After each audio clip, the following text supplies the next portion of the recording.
from the Drew Estate Cigar Studio in Boston, Massachusetts. Welcome to the Spare Notes series with your hosts, Matt Tabacco and William Cooper. And good evening, ladies and gentlemen. Welcome to another episode of the Spare Notes series. My name is Matt Tabacco from SmokinTabacco.com. I'm live in the Drew Estate Cigar Studios once again. I am joined by my very two good friends. First of which, Mr. William Cooper of Cigar-Coop.com, live with us from Indian Trail, North Carolina, and from beautiful British Columbia in the Gurkha Cigar Studios. It's also from SmokinTabacco.com, my very good friend, Mr. Mitchell Santaga. Gentlemen, hello, and how are you? Doing good. Greetings from cold North Carolina. It's Cold? like freezing here today. It's like 55 degrees and rainy tonight. Really? I'm surprised. Memorial Day weekend? Isn't it supposed to be like, it's getting hot? It's right now? supposed to clear out. It's supposed to clear out tomorrow. And I'm taking a little trip after that too, and it's gonna be nice weather. But yeah, it's 55 degrees at the end of May is cold for around here. It's about 70, 71 today. Beautiful. A bit of wind, but absolutely beautiful day. Yeah. I'm wearing the sweatshirt because I don't want to put the heat on. It's a little too not cold enough for heat, but it's cool in here tonight. Yeah.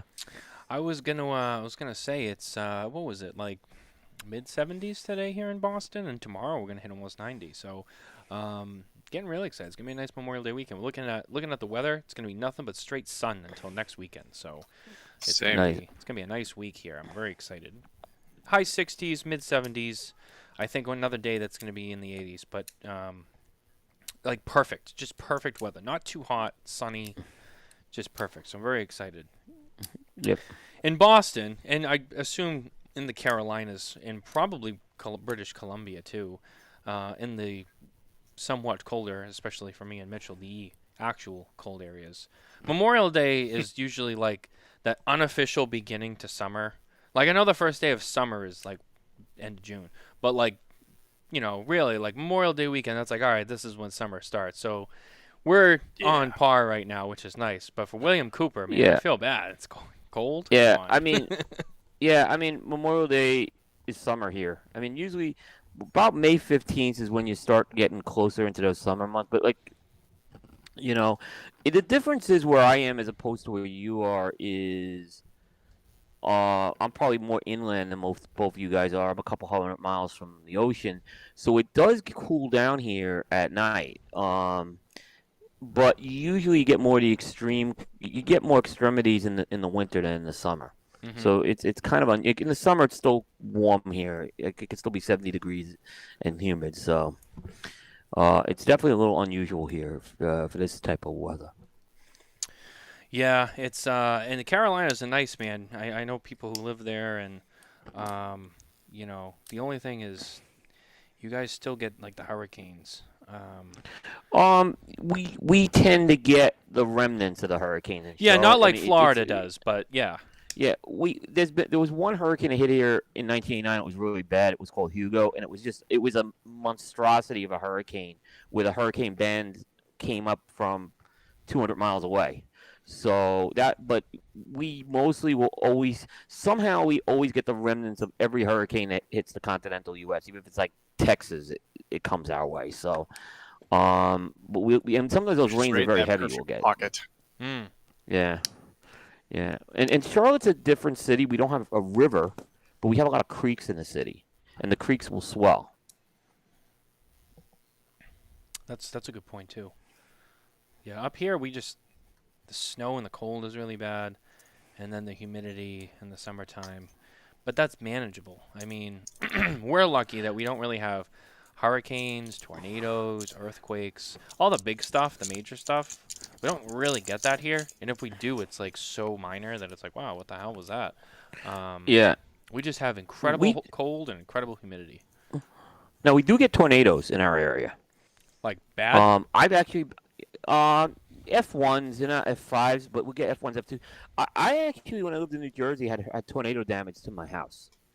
Oh wow! We had a tornado rip. Yeah, it was actually bad. It was actually bad. I mean, it was fixable, but we had two trees come down in the house. And when you actually see a hurricane come through, not a hurricane, a tornado come through, you know what it is.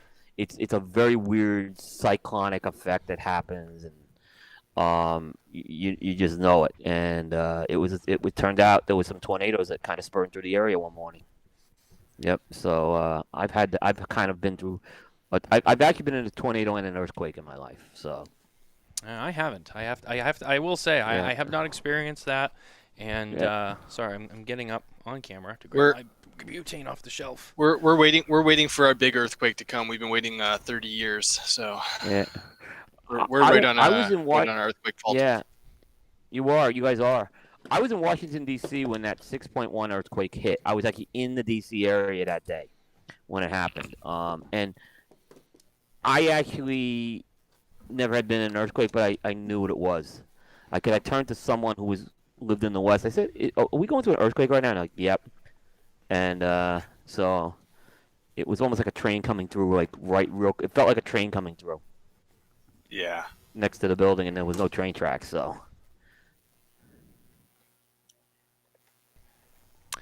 Yeah, that's crazy. I've never been through that myself, and anyone who has, God bless you, really, because Yeah. man, I can imagine it's an anxious time, and you don't know what's going to happen. I'm just happy I don't live in an area that has it. But anyway, first of all, I wanted to ask you guys what you were smoking. I will go first. I'm smoking the Tatuaje. This is actually my first time having this cigar, and I was really blown away by this cigar. And it's perhaps one of my favorite Tatuaje cigars. It's the Nuvitas Jabaro, the one with the orange band. Coop, I think you know this cigar. Yep. Not- Hibaro, they age pretty good, those cigars. I'll tell you that. Yeah, this was They really really nice. good, really good. I hadn't had one of these. It was on my list. I had one kicking around. I had seen it, but I'd never had it, and so I finally grabbed it and I said, I'm gonna smoke this fucking thing because I've been wanting Yeah. to have one, and I was just blown away. I was like, wow, this is really good. Not that I expected, I smoke a lot of Tatuaje. On a personal note, I really like the stuff. I like the stuff that comes out of the factory, So it's not like I was like shocked that they made a good cigar. I was just like, wow, like just the flavor on it was just it was just like the right combination. I was like, I'm just really digging this right now, and it's great. It's a really great cigar. So I just wanted to highlight that. But Mitchell, what are you smoking tonight? As I like to do, I like to kind of make it a surprise and see if people can guess. This is in honor of a guest that was on the Cigar Authority today, and it was Coop's #1 cigar of 2018. Does anyone know what that cigar was? JRE Cameroon? Nope. Nope. Corojo Reserva? Bingo. Yeah, I knew it was one of the two. I Aladino couldn't remember. But Corojo that- Reserva is that the Toro- Robusto. That's the Robusto. Okay, that's the #1. It is the Robusto, That is- the #1. I got the yeah. Vitola.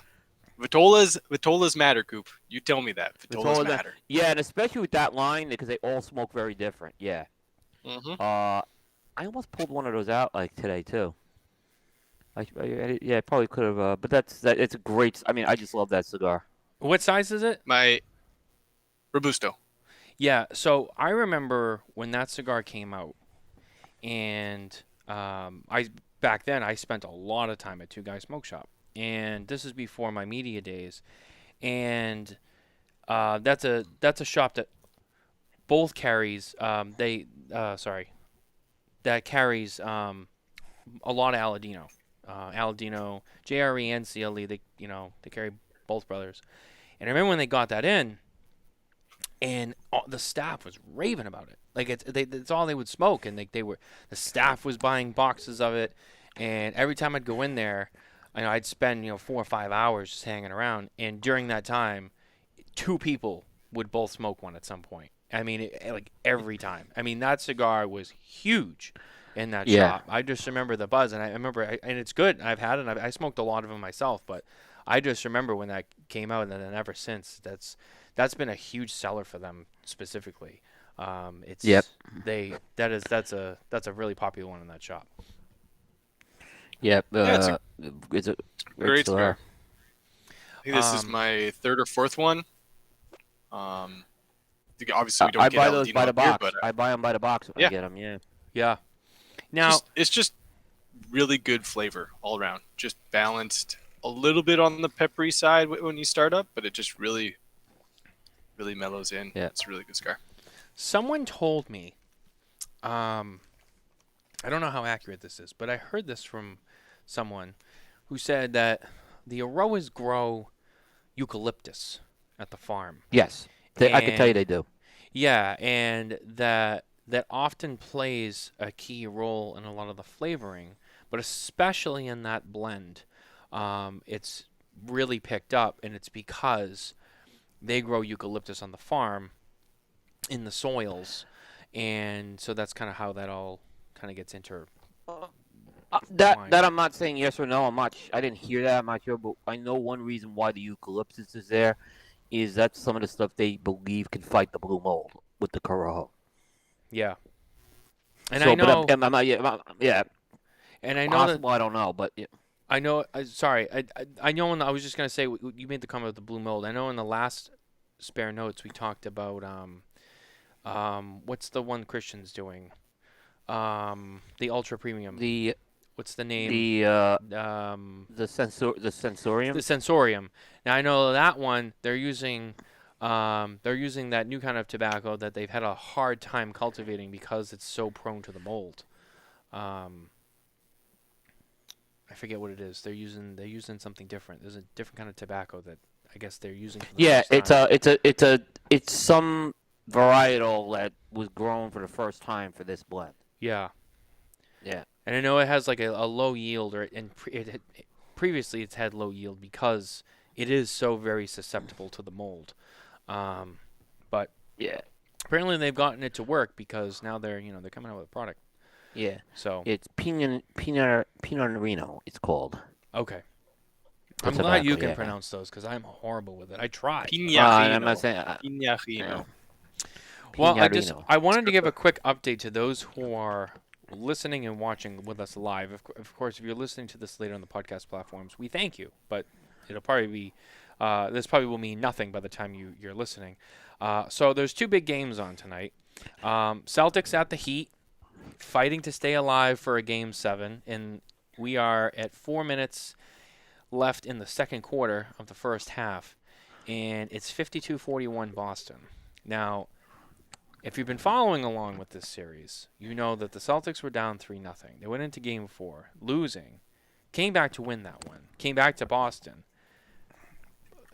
played a really tough game against Miami, and kind of made them look bad, if you ask me. To push it to Game 6, now we're in Miami, and Boston is maintaining a control on this game through the first half. And they now have an almost 10-point lead. And if they can hold on to it or extend it, I don't know. This is turned into a wild series. I was telling you before, I heard excuses about the injuries, but the Celtics are without their sixth man tonight. So, I mean, injuries are part of the game. They shouldn't be an excuse for losing, okay? And give the Celtics credit. I mean, they were out for dead after Game 3. There were people becoming Heat fans after that. Yeah, John Carney. Can I just and- say on the air, John Carney, Vice President of Sales, La Flor Yep. Dominicana. He's a fucking traitor. He's a fucking traitor. I said it on the air. All right? I don't care. He's a traitor. He's cheering on the Heat just because we're losing. What? Don't be an asshole. You go down with the ship. That's a real fan. You go down with the ship. And I heard, and the abuse I heard on this coach. Like, I'm not saying Joe Mazzulla is a great coach. He's not. He's very inexperienced. He got this job much earlier than he should have, right? But he's not the reason why they were losing either. And he's and doing now something he- right he because now got- they're winning. He did. Listen, like I told you, they were down at halftime in Game 4, down 3-0, down at halftime in Game 4, and they could potentially. It's a long way to go with this game. They could potentially tie this series up. Let me just say this, okay? And I know that there's a minority of people who will argue this against me till they're blue in the face. And because, you know what? I think deep down they're afraid to admit it's true. And that's fine. Whatever makes you feel better.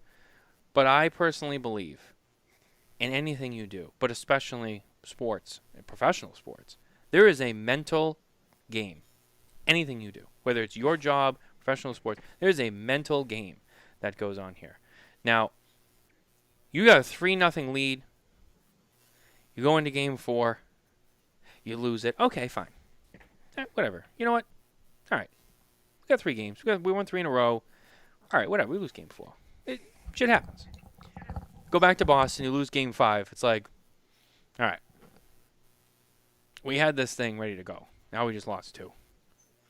Like, this is a little weird. But you know what? We got to just come home, put an end to it. No more dicking around. You go home for game 6 and you lose and you go to 7 games. I don't care what anyone says. At that point, you're rattled. You're going into game 7 and you're fearing, and all you're feeling is, wow, we look fucking stupid because we had a 3-0 lead and now we're in game 7. The Celtics, on the other hand, the Celtics were ready to go home and now they're in game 7. They're feeling pretty cool because they're like, hey, we're playing with house money. We're playing with house money. Exactly. I knew exactly what Coop's going to say. We're playing with house money, dude. Like, we were going home. So this is just gravy. We got nothing to lose. Yep. And they're going to win the game because it's going to be nothing for, this is great. Just go out there. We'll do what we did the last 3 games. You know, we lose. Hey, we were going home anyway. You know, the Heat, it's like they're just fighting to save face at that point. It's like, listen, dude, we can't, you know, we can't lose in 7 games after that. I mean, the excuses I heard from people, Gabe Vincent isn't playing. Like, look, you're up 3-0. Close the Gabe Kapler can go in that and play guard, and they should be able to close that series out. I mean, here we go. Here we go. But I mean, okay, Mitchell can go in and play guard, and they should be able to close that series. Hey, That's there what we my go. point is. Like, you're up 3-0. You're up 3-0 here. Look at this injury crap. Close this series out, Miami. And look, I'm probably better at basketball than Gabe Kapler, though. So I think you are too. But you know, Oh, look, gee, I didn't see that one coming. I rooted for. Miami's kind of like my. It's not my home. It's my home away from home. And I kind of root for those teams always. But I have no axe to grind with the Celtics. I think this is a great job they're doing here. Yeah, and honestly, I just don't want to see Matt post another depressive. Boston is era of sports teams. By the way, okay, all right. You want to talk about it? So, all right. So the boy wonder, who's still wet behind the ears, is all like, "Oh, let's see, I want to stare to caught up." And then you got Grandpa over here, who just loves to comment on everything I say. Okay, well, you know what? When I made that post, I wouldn't change it. Okay. And then you have people who are like, "Oh, well, you weren't around for when the Patriots were horrible," and I wasn't. You're right, and I'm not saying like, look, all I'm saying is that from the year 2000, for like 20 years, right? In that time, Patriots went from being a shit fucking team, and they won 6 Super Bowl titles, and they went to 9 of them. Okay, had the greatest player in the game. Okay, they were the Chicago Bulls of the 1990s of the NFL. That's what they were, and I don't care if you disagree. That's what it is. Okay, or the closest thing to it that it could be. Red Sox went into the 2004 season without having won a World Series in 86 years, and they went on to win 4. The Bruins won a Stanley Cup in 2011, and the Celtics won. Who did they beat? Who did they beat? Oh, Vancouver. That's right. They beat the Vancouver Canucks. Yeah. Stuck on it. Roberto Luongo. I remember that. Roberto Luongo. Yeah, we rattled his cage. The Bongos. And then the Celtics won the finals with Doc Rivers. Just want to say that because I know there's people on the show and watching the show that have some debate over Doc Rivers, but Doc Rivers won the NBA finals. Great coach. Yeah. With, the truth, Paul Pierce, one of the greatest, I believe. Absolutely. Absolutely. That to me, that's a good timeline. That all 4 teams had, what I consider good success. Some more than others, but good success. We had, let's do the math, 6, 4, 10, 11. So we had 12. We had 12 world titles in 20 years.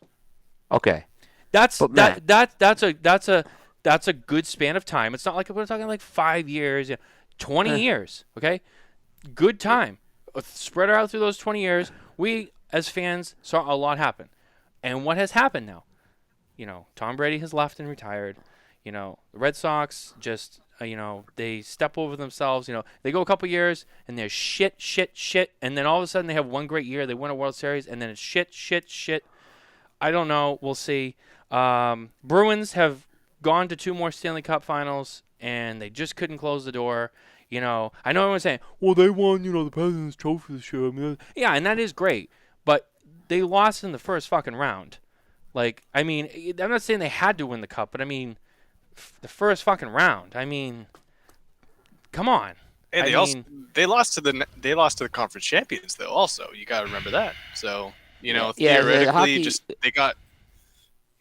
It's like you were saying, hockey can be much more of a momentum game, for sure. And like you said, Panthers coming in, nothing to lose, and then all of a sudden they get hot. Their players are feeling good. They're a little bit healthier than all the other guys who are playing a little harder. And now they're in the playoffs. They're in the Stanley Cup Finals. Yeah, Matt. All I wanted to say was, I'm not crying and saying like this is bullshit.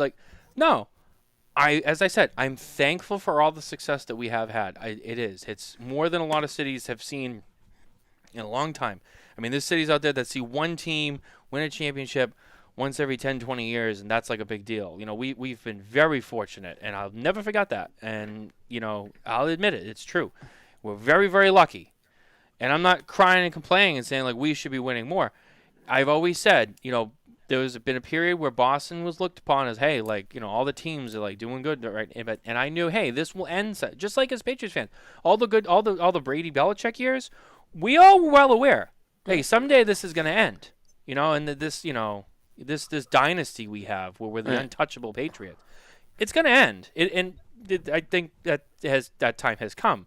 But I'm not crying, complaining we got to go back.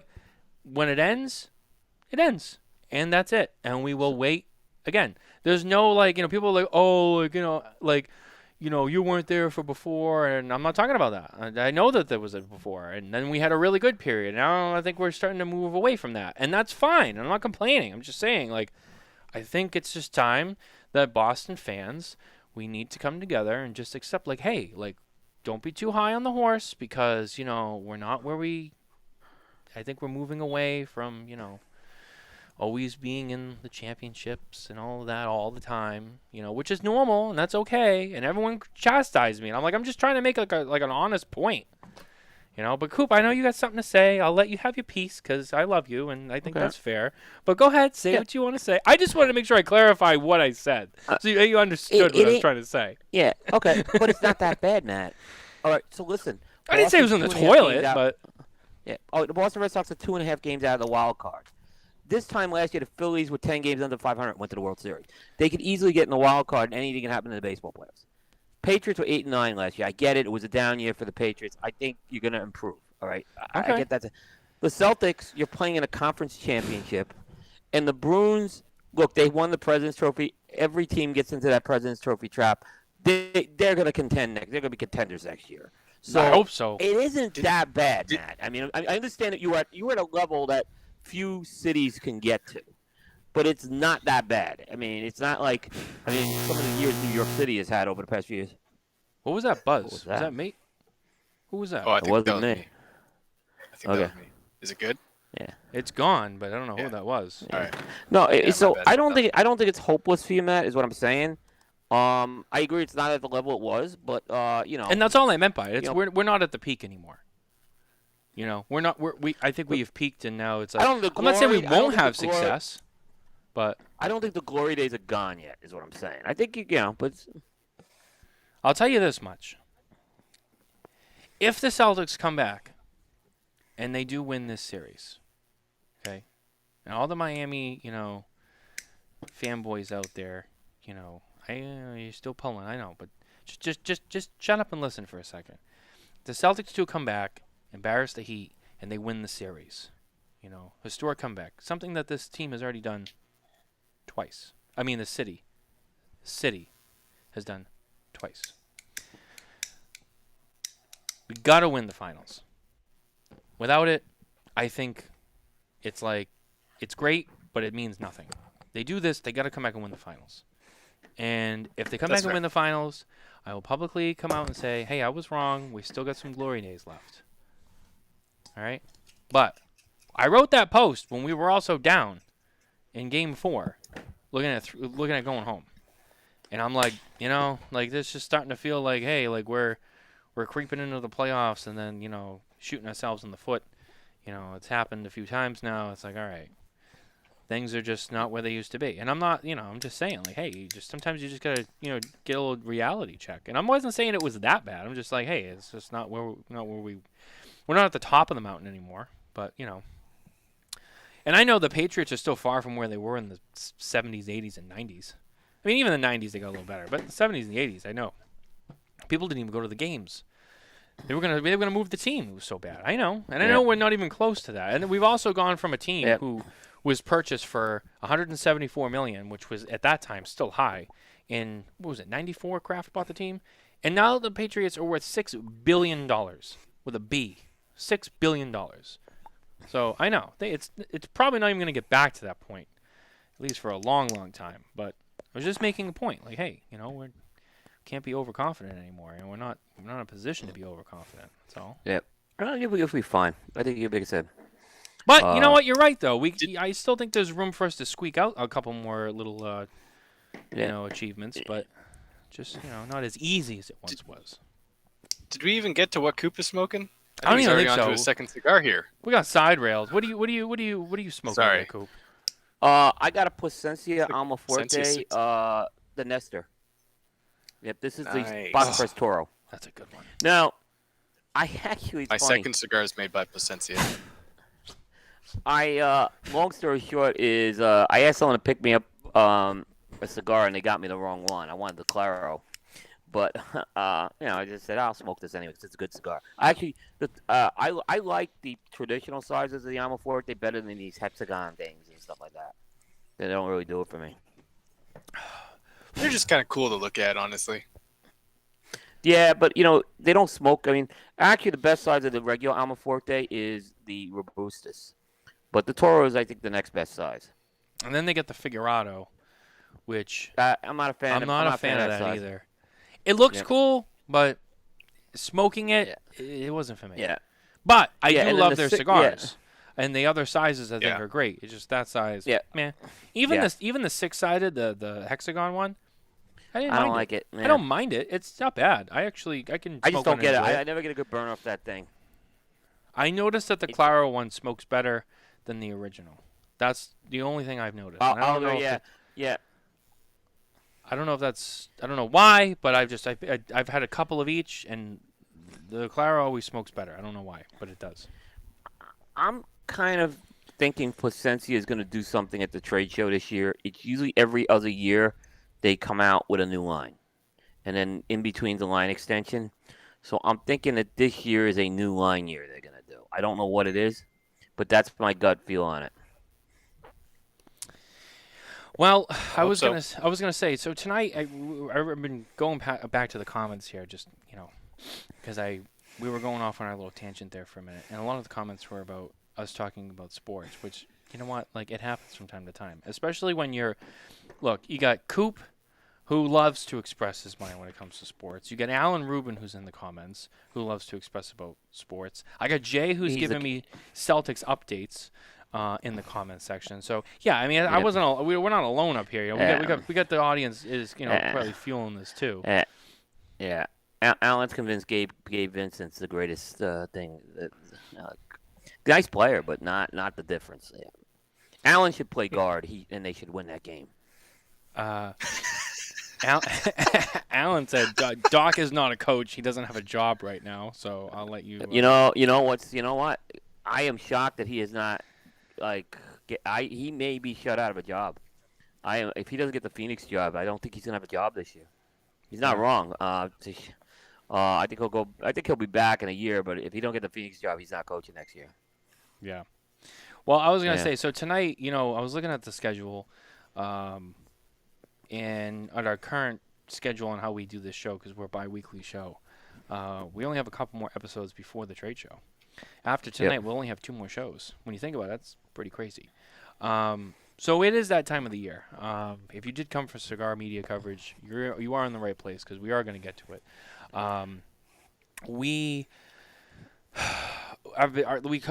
lightly touched on this on the last show. There was a couple of announcements that were made of stuff that was being released for PCA.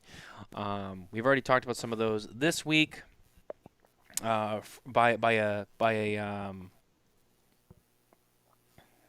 I was reading something really quickly. From by way of McAuliffe Cigars, we've heard another one, McAuliffe Black, has officially been announced. That cigar is going to be soft released, from what I understand, at a couple of events at some stores, but its major push will be at PCA. It's going to be available to everyone at PCA in July, so that one also gets added to the list in my mind. So, like I said, it is that time. We're end of May. I would say another week or two, we'll start getting an abundant more of those PCA announcements. But based on, let me start off this conversation this way for both of you. I'm gonna present something, and I'll let you guys kind of both chime in. So, based on what we've already seen, rumors that we've heard, or just everything we know to this point, let's make some predictions on what we don't know. For stuff to come by the end of the trade show. What do we expect to see? What are a couple of things that, maybe you haven't been confirmed, or maybe we heard about, or what are some things that we expect to see? Maybe like your top three things that, you're expecting to see from certain people or certain products or just whatever from the trade show. Mitch, I'll let you go first, and then Coop, I'll let you kind of come in and circle it up. Putting me on the spot here. I haven't thought about this question too much, but right off the top of my head, I know I saw something last year, and it was in a booth that was already getting lots of attention, and that was the Selected Tobacco booth, and they released the Alfonso last year, but there was also another cigar in there that they said they definitely weren't releasing that year. I don't know if they said when they were, but it was the Nelson. They said it would be kind of like I don't want to say just a lower price pointed cigar being offered. I know that they've already come out and said that they're going to be eventually releasing the Atabey Black, but I don't know if they are going to be releasing the Nelson, but that would definitely be a nice addition to their core line.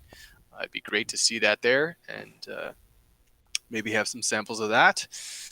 What else? I don't know. We can circle back to you.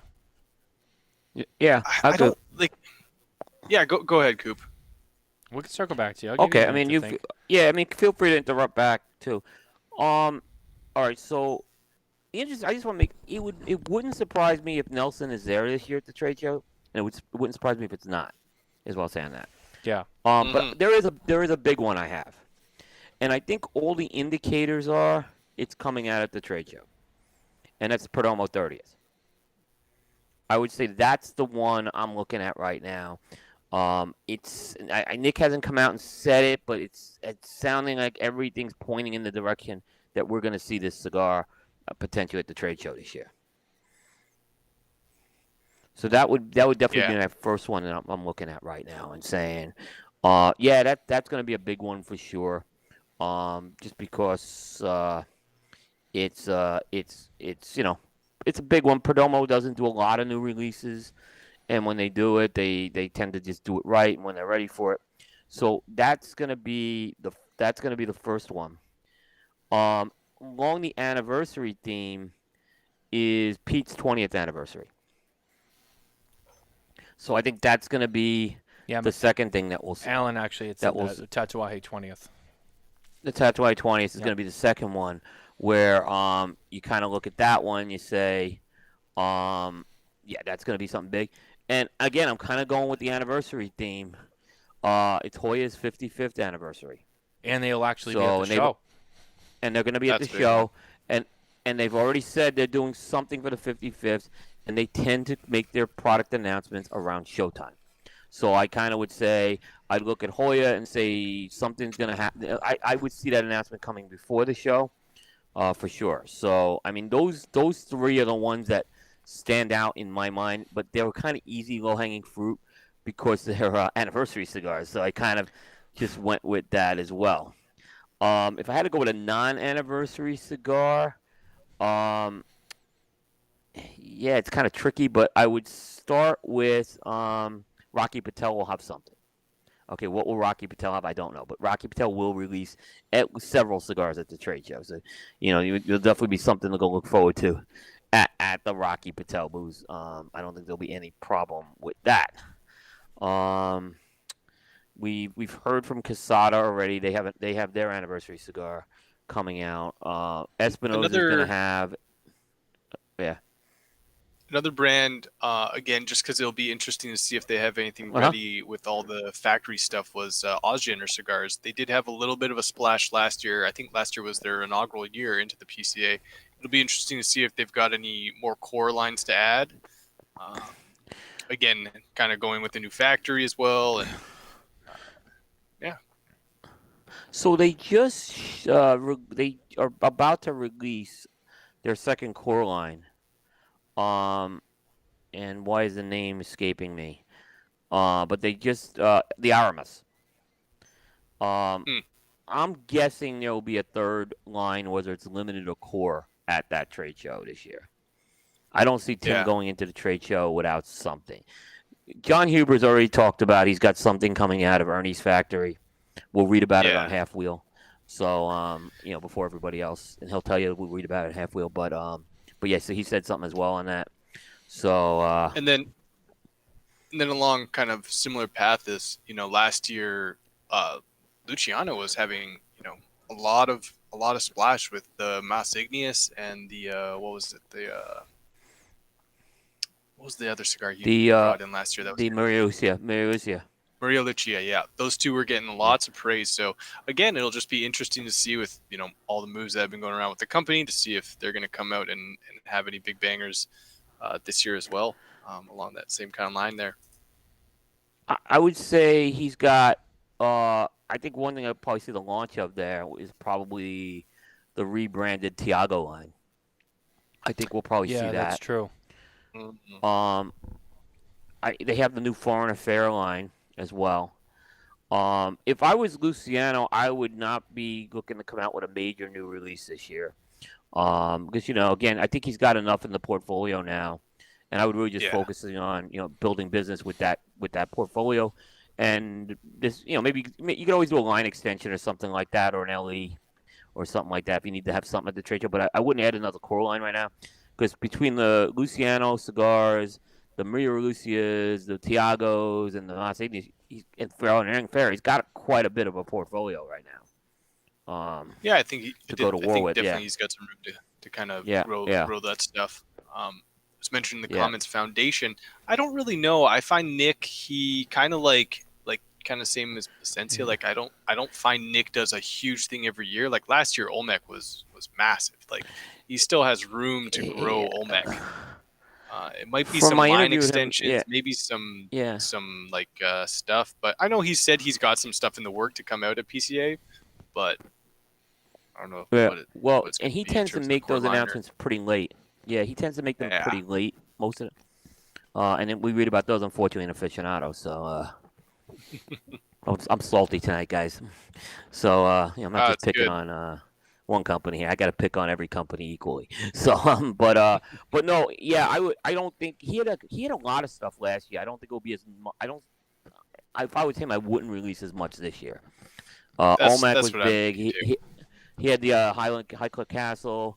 He had some of the Macho Raton Perfecto. Yep, so I'd maybe see one line this year max. Yeah. I could see some more kind of limited or kind of like maybe not limited releases, but limited production stuff coming out. But I don't know. What about you, Matt? What are you looking forward to? Hold on, Mitchell. Before I answer that, what were you going to say, Coop? I think Fuente's got some releases this year. I do. Well, First of all, last year at the show, the Eye of the Bull was in the display, and it wasn't supposed to be. So this year, I believe it's being released at the show, and it will be. It's already available. been announced. It's already been it's been announced. Yeah. So it's gonna be, that is yeah. definitely one. Yeah. But what makes you think that there's going to be multiple? Gut feel. Okay. Gut feel. Okay. All right. Now I'm not saying they're gonna be big core line releases. I'm not saying it's gonna be something as big as Rare Pink, but I think I think that booth is what I call the Easter egg booth. They basically put their stuff in the booth, and hopefully you could find something new in there. So, And that is usually what it is. A lot of times you walk around the booth and you go, I don't remember that. Is that new? Yeah, I mean, last year they kind of just threw in the Casa Fuente Maduro, the 800 series in there. Like, oh yeah, we're gonna be shipping that. So little things like that. So I may have to tag along with someone doing a Fuente order this year. Just get the information. Get the down low. So yeah, I know a few people Yeah, watching yeah. the show who are probably going to be placing some good orders with them. So Yep. Some good dinners that maybe I could buy a good dinner for someone too. Yeah. So, but yeah, I think I have this gut feeling that Fuente, will have something this year. Yeah. Much more than last year was very small stuff. I think they'll be a little bigger this year. I think so too. There's still the looming Fuente Padron, which we don't know when that is going. I'm getting worried. I may lose the bet because of the fire. If that delays things. This is true. Hey, look, Abel win fair and That's square. fair. There's no excuse. I'm not gonna whine and make excuses if that happens. It happens, I lose. I mean, that's what you take a chance at stuff like that. Yeah. Gotta take it like a man. Yeah. We gotta do it like man. I'm not gonna whine. I'm not gonna whine. And what was the Cry bet? Just about by it. the end of the year? So yeah, by the end of the year, it's 2 signed $5 bills.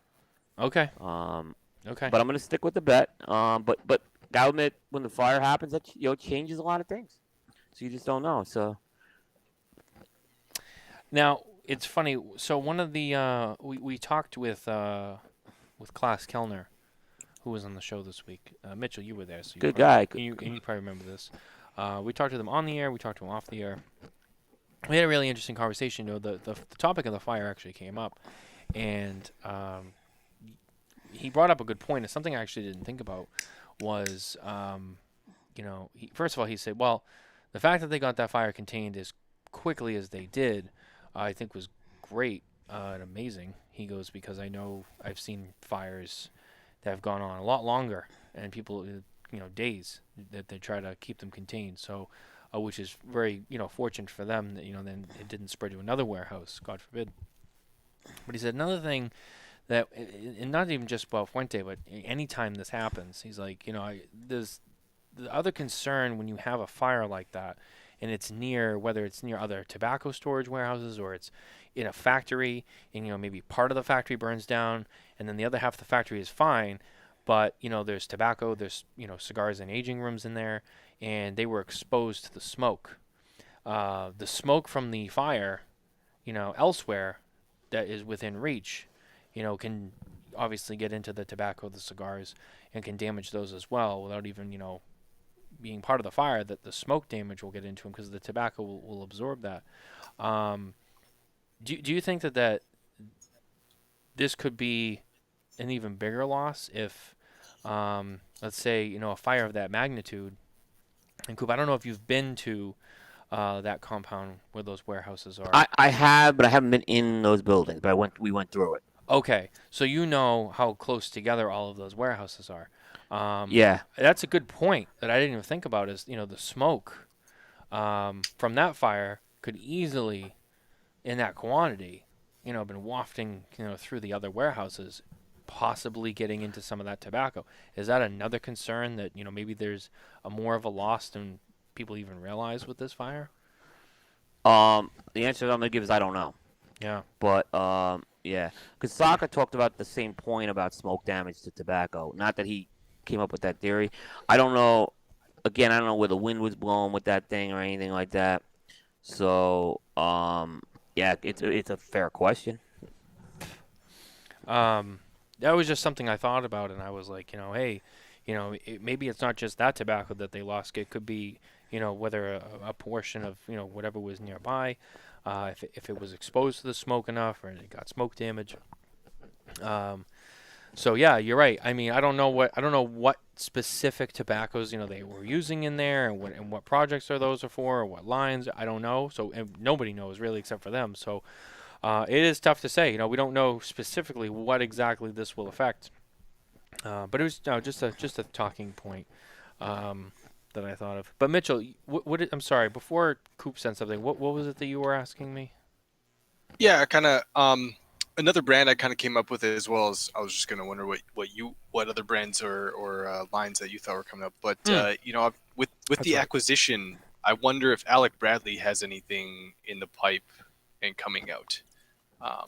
Well, It'll be interesting to if see. they Like, had stuff that last they year were they had already double working broadleaf. on, yeah, if they had stuff that they were already working on, at the time of the sale, I guess if everything's on schedule and General wants to release it, I guess sure. I would assume that would be a general decision, or STG really, that has to be made. But yeah, I think if they already have stuff that's ready to go for the trade show, I don't see why they wouldn't, unless you have a theory as to maybe why. But I think that if there's anything that was ready, I think that they send it, and then after that they kind of go from there. I think that's a good point that you bring that up in the general sense. I think that's going to be a very interesting booth to see at the trade show. Mm-hmm. First of all, it's Company now, to really watch is Forge. Yeah. yeah, Forge. Yeah. It's going to be interesting to see what exactly. So they made the announcement. Hey, we're going to be at the show. Great. We're only going to send Forge. We're not sending the general brands. We're going to send the Forge brands. That's fine. You're there though, which is nice. We'll take it. But what are they going to do with it? Did they launch anything there? Are they just there to say hello? I mean, Altadas is there. We'll see what they do, but it will be interesting. I think if anyone releases something, it's going to probably be Alec Bradley for stuff that they already had planned. Maybe we see something from Room 101 outside of, I know the big Payback 70 was announced, and that's already going to be shipping, but I'm sure it'll be a highlight at the show. Did they do anything? Did they make any kind of splash with Diesel or, any of the other brands that they have there? I don't know. Coop's right. That's definitely going to be one to watch. I'm just very curious to see what happens there. Yeah, me too. The same thing with Altadas. I mean, they're coming back. I'm actually more interested in Altadas in a lot of ways. Well, because here's the they've thing. already. Go ahead, Mitchell. Go ahead, Coop. I was going to say I'm a little more interested in Altadas because, look, STG's been on this Cigar of the Week thing all year. And they could easily have held some back now for the trade show, right? They're going to have stuff, right? Yeah. Altadas, I'm really curious to see where they're going with some of their projects. I mean, this year it seems like they've given a bigger push with Romeo Julieta this year. So I'm really, and I think Aging Room got a bit of a push this year too. So I'm really curious to see what they do. I mean, they have some really, Monte Cristo, Romeo Julieta, H. Upman are a triple-headed monster for them. There's going to be something in those lines for sure. I can't see them not going into the trade show without a new Monte Cristo, Romeo Julieta, or H. Upman. And they're still, for me, they're still kind of, they're still very classic brands to me. I still admire those brands a lot. So, Forged has some of that, but I don't think their Partagas or La Gloria has the same effect on me maybe right now as those Altadas brands do. That's fair. That's a very Definitely good point. Altadas. Yeah, Yeah, and I have to say a lot of good points there. A lot of good points. And while you're right, the thing with General STG, they're always making announcements. They could be saving some stuff for like that week before the show, like, oh, this is what we're bringing next week. Easily see that coming. It's almost like almost like too obvious. Altadas, I can agree with a lot of the points you made. I can see that happening. I do think they bring something, even if it's one thing that's super big, or it's like four things that are pretty good. I see them bringing in some way, shape, or form, I see Altadis also bringing something that's noteworthy to this show. To make, even if it's not just to make a statement, just something that's like, hey, boom, we made a splash. We're here, and we're still committed to whatever. Right. I think those two booths are going to have a lot of hubbub, not just because they're there and it's like, oh wow, they're back. I think they're going to bring stuff with them. Yep. So those are definitely two to watch. Now, outside of those two booths, for those obvious reasons, I'm going to say, again, another booth to watch is United. I said it last year. Absolutely. I'm saying it again this year. And it's not even just because of Selected Tabacco. I think it's all of it. They seem to do really good with even just the United stuff that's outside of Nelson Alfonso stuff. I mean, both of it together is big, but it's not just about Nelson Alfonso. Yeah. Even the United stuff. Give them credit. Last year with the Red Anchor, I mean, that Red Anchor, they brought the Yaya, the Red Anchor. I mean, they brought some stuff with them. They got a lot of good, I like praise. Red Anchor a lot. I have a review coming up of that. It's going to do very nicely. And they're expanding the line this year. Mm-hmm. And I think that booth, and I kind of look at it as a tandem booth. They're separate, but they're joined at the hip. I thought it was a great setup they had. They were not only my pick of having, I always make the company who's going to have the best prediction for the show. I'm not close to making that prediction yet, but I thought they had the best booth at the show too. I think that Selected Tabacco part especially, that was absolutely a gold standard for a booth. That was everything that a luxury brand should be in a booth.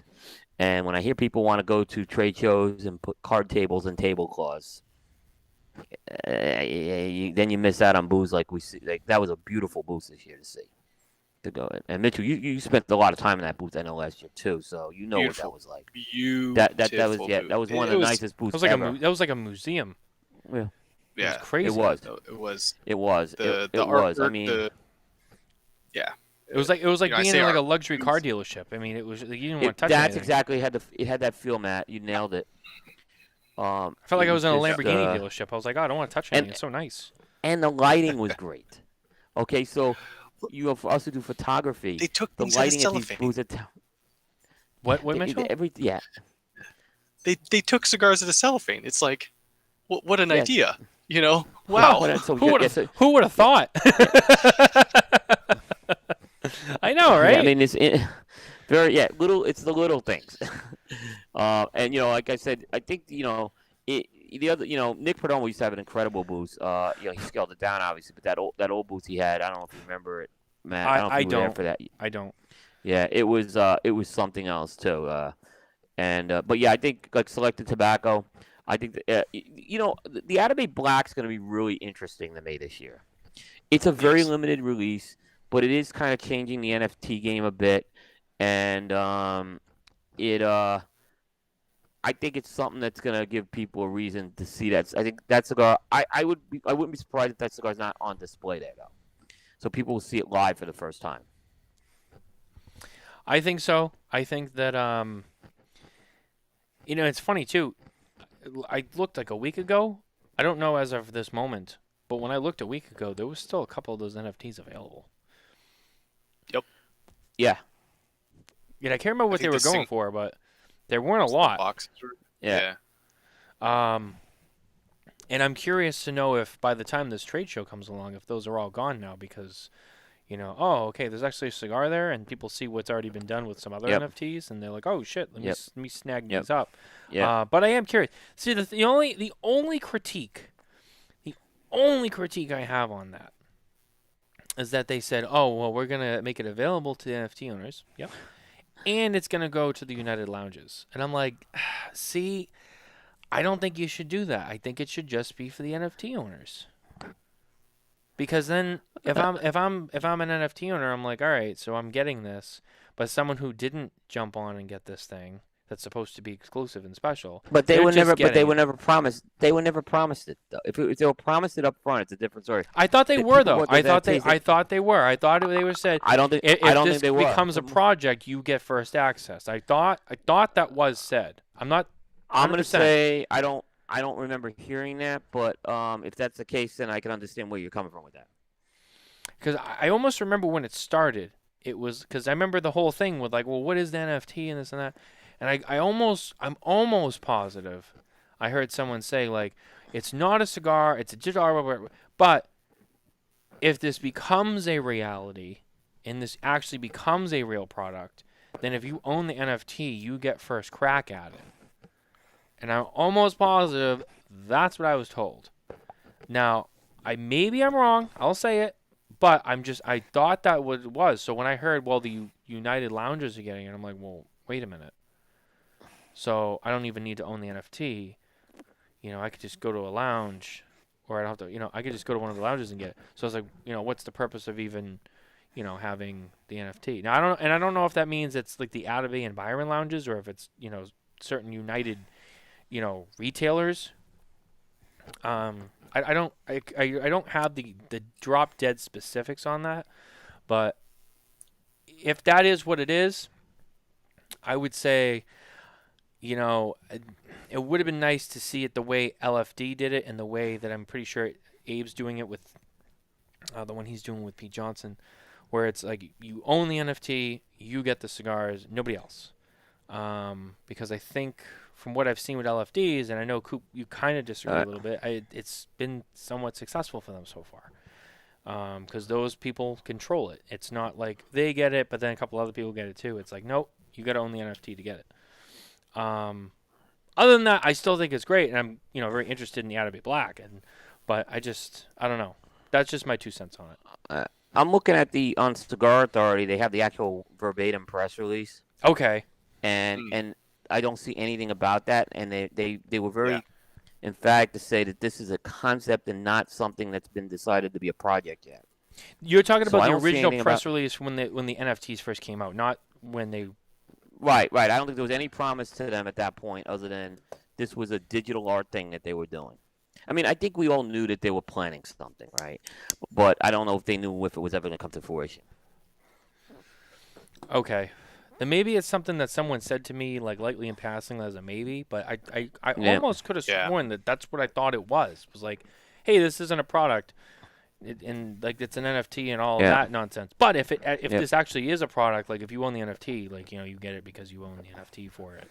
But I don't, like I said, I wasn't 100% sure. But I guess when we get to the trade show, or we talk with those guys, we can get some more clarification on that. But or maybe things changed. I don't know, because I think when the NFT was first released, I don't even think they had any lounges. So who knows? Right. I'm not sure, Either way, but it's going to be an exciting project. Yeah, I agree. And it's funny. I think it's a really I think sometimes we and local Florida did a great job with theirs, right? Yep. But what I will say is, let's be clear who was to the table first. It was United. They did that. They came up. They entered this NFT game before anyone else did. They did. However, I will say, to be fair, I think LFD executed it. In the actual cigar tangible sense, they did that first, and I think they did it a little bit better. But you're right. United was first at the table. So let me ask you a question here. Yeah. To you guys. We'll take Abe out of the equation. Yep.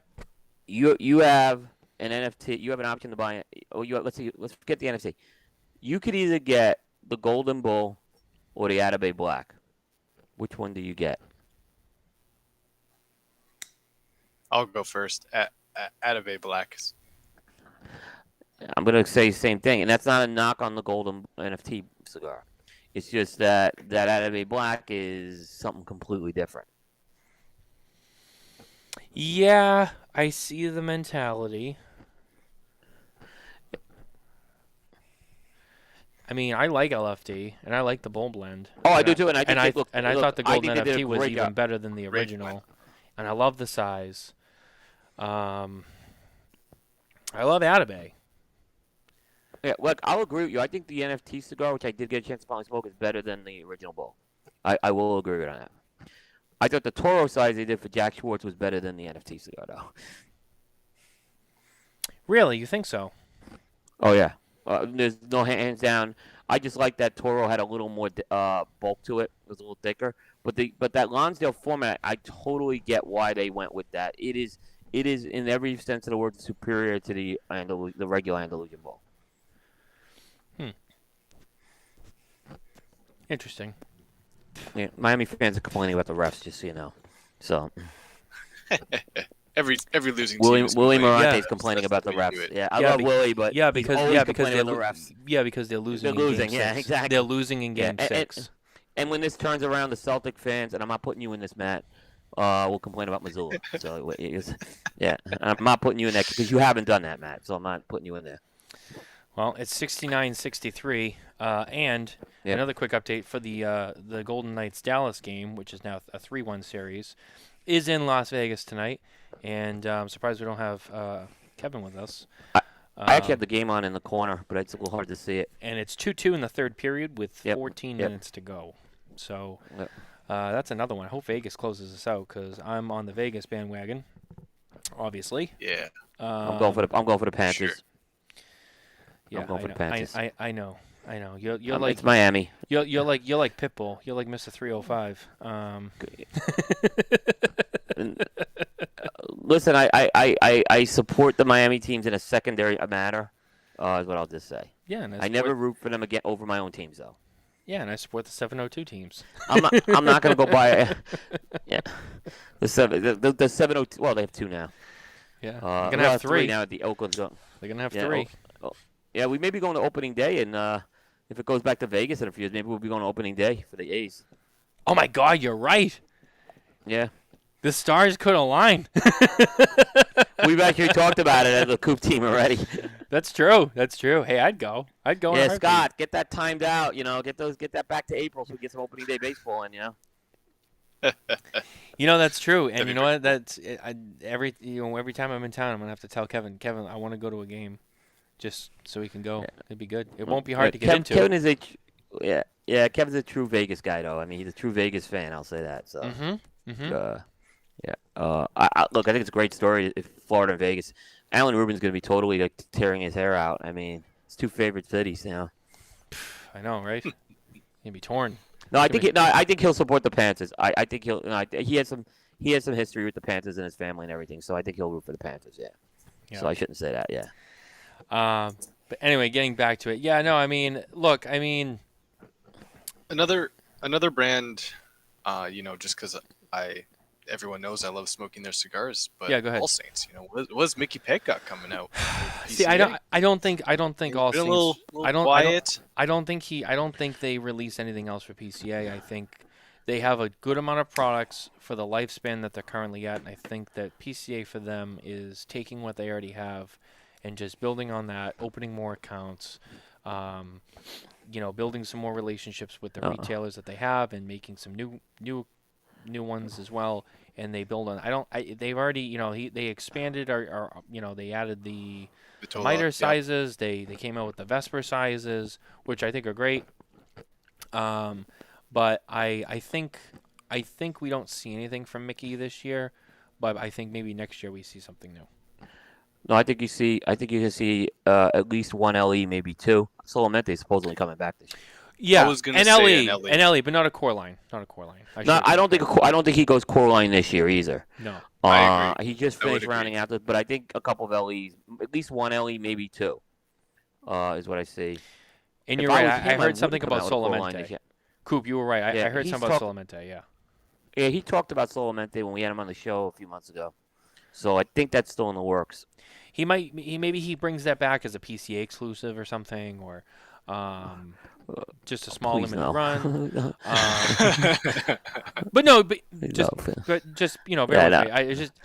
You're right. I think he brings it back maybe in a limited capacity, but I don't think you see an additional core line product. I think in terms of the core line, which I think should always come first and foremost when we have this discussion, I think LEs are kind of secondary.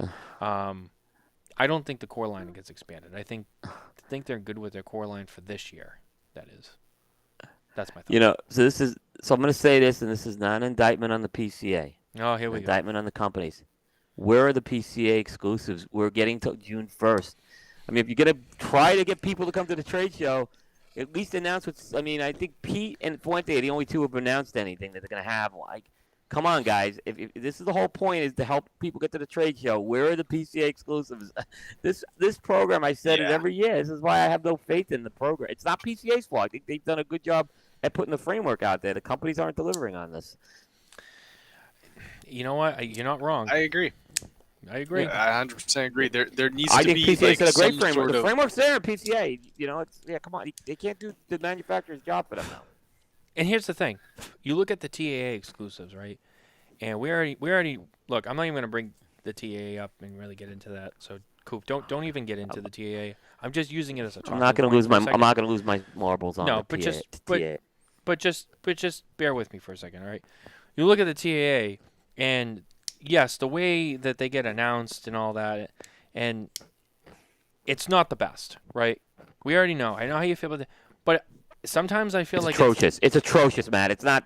It's atrocious the way they announce those cigars. But sometimes I feel Yeah. like I still see more about that than I do PCA releases, and PCA releases. No, you're right, and should you're right. easily be blowing TAA releases out of the water. They should, especially because PCA set a better framework up to promote this stuff than the TAA will ever do. Yeah. You're right. I mean, but that's my only point with it. I kind of, this is year 3 now of this program, right? The program's been around. People know the drill at this point. I can't understand how, if you're going to do a PCA exclusive, how these should be announced in April.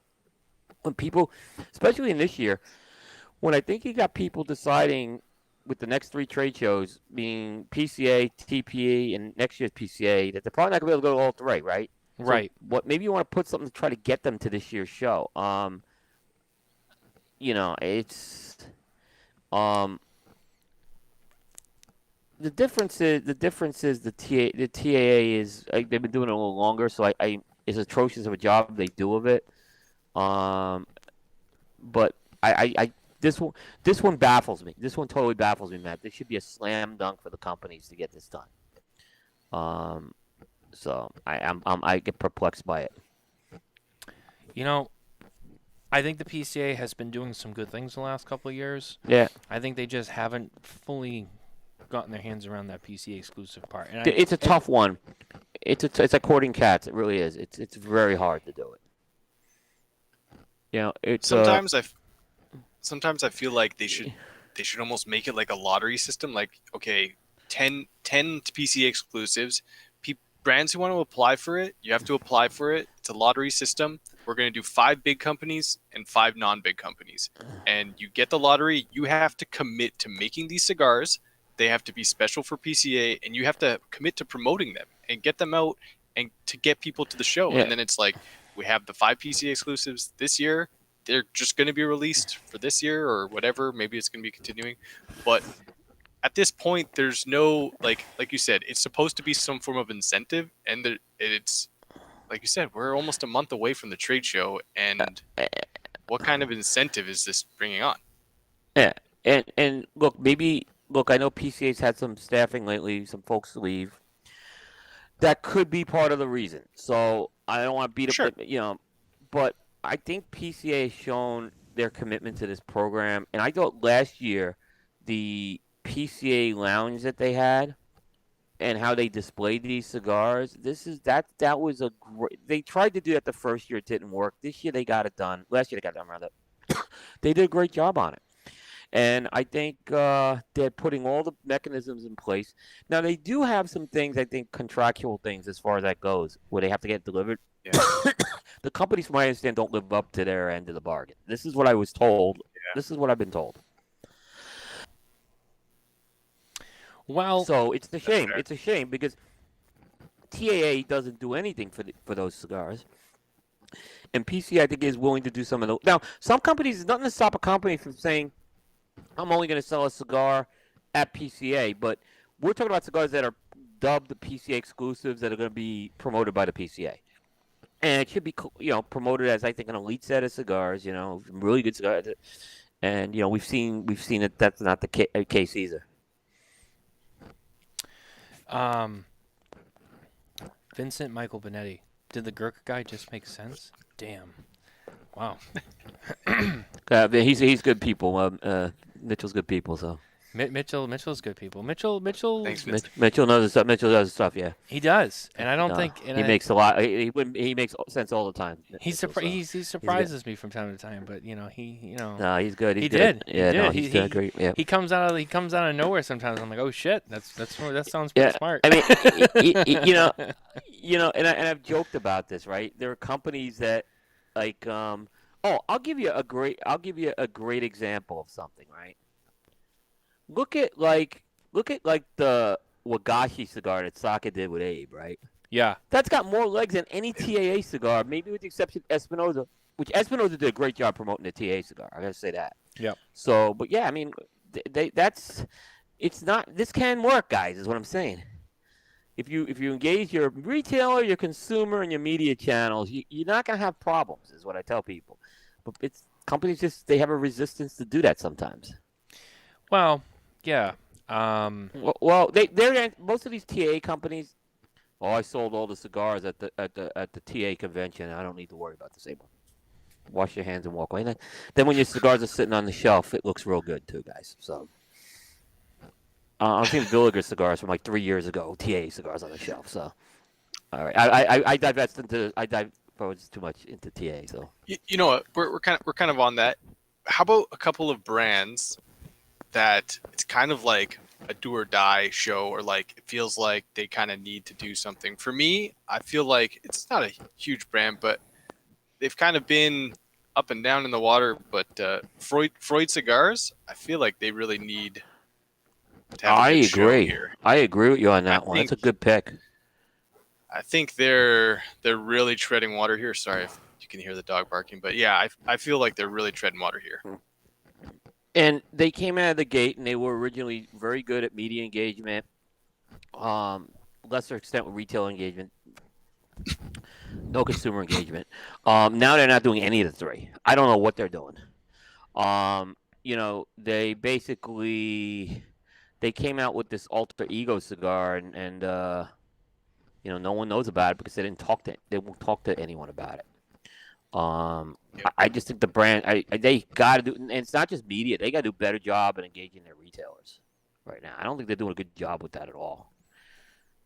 I don't see it because I just see retailers. Look, I've talked to several retailers, and they're very disappointed. Yeah, I would echo that as well. I mean, we saw them at TPE. We talked to them a little bit, but they also weren't very forthcoming. They weren't very engaged. It was just kind of like, yeah, we're here. Like, all right, cool. Yeah. What else? Like, well, it's like, all right, a little more effort would be nice, but I'm not going to kill myself for it. You don't want to talk, but all right, cool. But yeah, I think you're right. I think they need to just they need to put it together. I've been very disappointed. I interviewed those guys before last year's trade show. I thought they were good guys. And I've been very disappointed. The cigars are one thing. The first release disappointed me, but just as a company, I just see them. They got to get their stuff together. This is not going to work the way they work. It's a do or die. They got to start improving their. They really got to start engaging the consumer channel better too. I think with their stuff, because ultimately you want to get people. Retailers can only do so much, and if the media is not getting anything, you got to tap the consumer channel. Jay made a very interesting comment here. He said they have a Davidoff attitude without the infrastructure or support of Davidoff. Well, one of the owners company came from Davidoff too. Right. So it's very accurate, yeah. So, and I like Luis; he's a good guy, but I mean, it's not Davidoff yet. Yeah, a long way to go. Yeah, a long way to go to be Davidoff. Yeah. Nobody's Davidoff at this point. Yeah, nobody. No. And it's funny, you guys mentioned Davidoff, and I know it's been kind of a topic of discussion, and we're not going to get into some of the other stuff we've talked about with them, but it's looking like right now that for 2024, while we're on the topic of the trade show, it's looking like for 2024, Drew Estate, I think, and as well as, Forge and Altadis. I think Forge and Altadis stay and they come back again. I think Drew Estate will maybe say, all right, we're coming back to PCA. And I still think Davidoff sits it out. And I think it becomes, not in the overall sense, I mean, just trade show sense. I think the trade show becomes about big three, not big four, for the foreseeable future. And Coop, you and I talked about Davidoff a little bit this week, and some of the stuff we talked about, which I won't get into on the show, but some of the stuff we talked about, that would make a lot of sense. From I think that Davidoff's definitely cutting back a lot right now. There's a lot of changes going on over there. There's a lot of things that they're doing. Obviously, the trade show, that's a big thing, and I think it's something that they don't feel the need in, which tells me that I think there was a lot of changes that I think the Big Four collectively wanted from the PCA, and I think some of those changes have begun to happen, and that's what's lured, what's looking like most of them back by next year. And I still don't think it's enough for Davidoff, and I think that they won't be coming back for a while, if they do come back. So it'll be interesting to see how it plays out, but I don't see them coming back. Putting that aside, and that's possible with everything you said, I think this year is going to be a little different year for PCA compared to the last 2 years. Yep. Because the expectations are going to be much higher this year of what this trade show delivers. The first year they got a pass because 100 days after, coming out of the pandemic, not coming, it was right in the middle. It was still in the middle of the pandemic. Last year they got a pass because why did they get a pass last year? Because they did some things right. You know what I mean? Mm-hmm. So they would. It wasn't even a pass. I think they was a decent show. Yeah. But this year, now I think the expectation is going to be higher. They have to execute very well in this trade show this year. They can't afford to take a step backwards. So I'm just saying, PCA is going to have a lot more pressure on them this year. I'm confident they could deliver on it too. By the way, I'm not saying they can't, but I think the expectations from people could be higher this year, especially with Altadis now back and Ford's back. And certainly if that carries over in 2024 and we see another company back, the expectations are going to continue to get higher of what this trade show delivers right now. The problem I see is that, yes, the expectation is there, but you already hear rumblings, whether or not this actually happens, of people, maybe not so much on the manufacturing side. It looks like they have a lot of manufacturers attending, but possibly on the brick and mortar side or purchasing side. They're like, well, I'm going to be able to purchase in 8 months from now. And is it worth it for me to come to this one and 2024? I hope that's not the case, and I hope they put up good numbers for both trade shows. Right. But I fear with such high expectations, and then when the numbers come through, people are just going to be like, PCA is dying. Look at the numbers. But again, like they're in a transitional phase. Right, and I think that's exactly, Mitchell, my point. Yeah, that's where I'm kind of going with it. Because that is a realistic thing. That could happen this year, but it's going to happen. There's pundits out there who just do nothing with their brands but criticize other brands and take shots at the PCA. And this is going to be the first thing they take a shot at. I remember last year the same person I'm talking about, took a shot at PCA, was like complaining about attendance, and it was like, you weren't even out there. What do you know about attendance? I'm like, come on. Yeah, so that's all I can see, but but you're right, Mitchell. I think that's gonna be. But that's what I'm saying. They may not get a pass on that this year, is what I'm saying, because I don't think they can afford to have a ghost town on day 4 again this year. I think they have to kind of deliver on that this year. Better, they're gonna have to do something more, especially now that there's a lot more companies back this year. There should be no reason why people are not staying for the 4th day. Talking about kind of delivering. No, go ahead. Do you know who's sponsoring the opening night gala or dinner or whatever it's called? That's right. It hasn't been released yet, but I've been told they have sponsors on it. Okay. Yeah, I've been told that's been decided, but there's some announcement for what's coming on it. Okay. I really wonder who that's going to be, because what was it last year? Espinosa? No, Crown Heads. Yeah. Crown It was Espinosa Heads, the year before. right. Espinosa the year before, yeah. Yes. It was Crown Heads and Luciano. That's right. Yeah. I was just going to bring up, I'm trying to find the email while you guys were talking. because we got where is it? Here it is. I think There's I got it. just a dog going. I don't know if you can hear this dog going crazy in the Your background. mic's a little bit. It's not terrible. Okay. Yeah, I think your mic might be buzzing a little bit too. It's a little intermittent, but it kind of cuts in and out. Like I don't know if it's maybe just a I've been- connection. I've been like muting it while the dog's barking, so that's probably just it. Okay. Just maybe when you get a chance, mute it and just check your connection into the computer Yeah. when you get a second. Yeah, PCA announces all new cigar networking activities. The Premium Cigar Association announced today a new PCA After Dark series of networking events that will take place during the PCA 2023 Annual Convention and International Trade Show.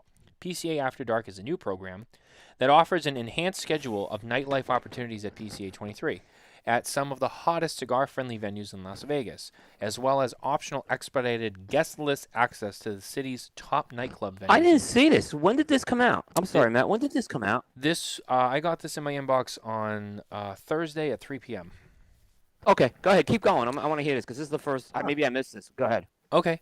As well as the city's top nightclub venues, including Tao, Omnia, Marquee, and Jewel, which are all great clubs. It is so important for our trade show that everyone be there has numerous options to network off the show floor, said PCA Executive Director Scott Pierce. We want to provide experiences where attendees can meet new people and build relationships with potential clients, partners, and suppliers, or get inspired and motivated by other professionals who are passionate about the same things you are, and ultimately have fun and relax after a long day of business at the trade show, said Scott Pierce. PCA is partnered with Fuse Experiences as the official PCA After Dark partner.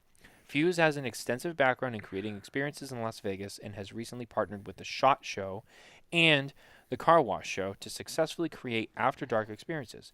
Fuse is a great partner and has a long-standing relationships with clubs, restaurants, and other venues in Las Vegas.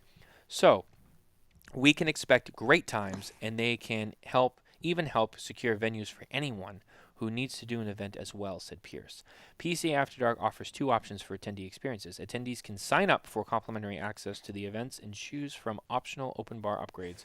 Visit pcashow.org/PCA-After-Dark for more information and to sign up. So, last year... I have a lot to say on this, but go ahead, Matt. So last year, one of the talks the TPE party for 2022, right? I was there. A lot of the other guys were there from the media, but that one was, everyone was talking about how great it was.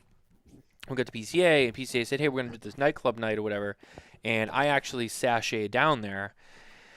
And I did not see many cigar people there. I didn't see much going on, and I left after 20 minutes. And Because Christian had a party where there was free cigars, though. That night, yeah. It was kind of a flop. Now, It was a flop not just because of that. Yeah, I'll tell you why. I appreciate the Go ahead, PCA, thinking like, oh, hey, we got to do something, but it wasn't fully executed. It was not executed well. And now I see this, and to me, when I saw this email, I said, okay, this is going after that part of the show and trying to build on it and be better than last year. But curious as to see, now it's not just one place that's doing a thing and you get in free. Now it's like there's like a lot of different things going on here. And I'm curious to see how it comes out, but I see a lot of people going all over the place. It's not like one central location. Yeah. So let's kind of go back to the point on last year.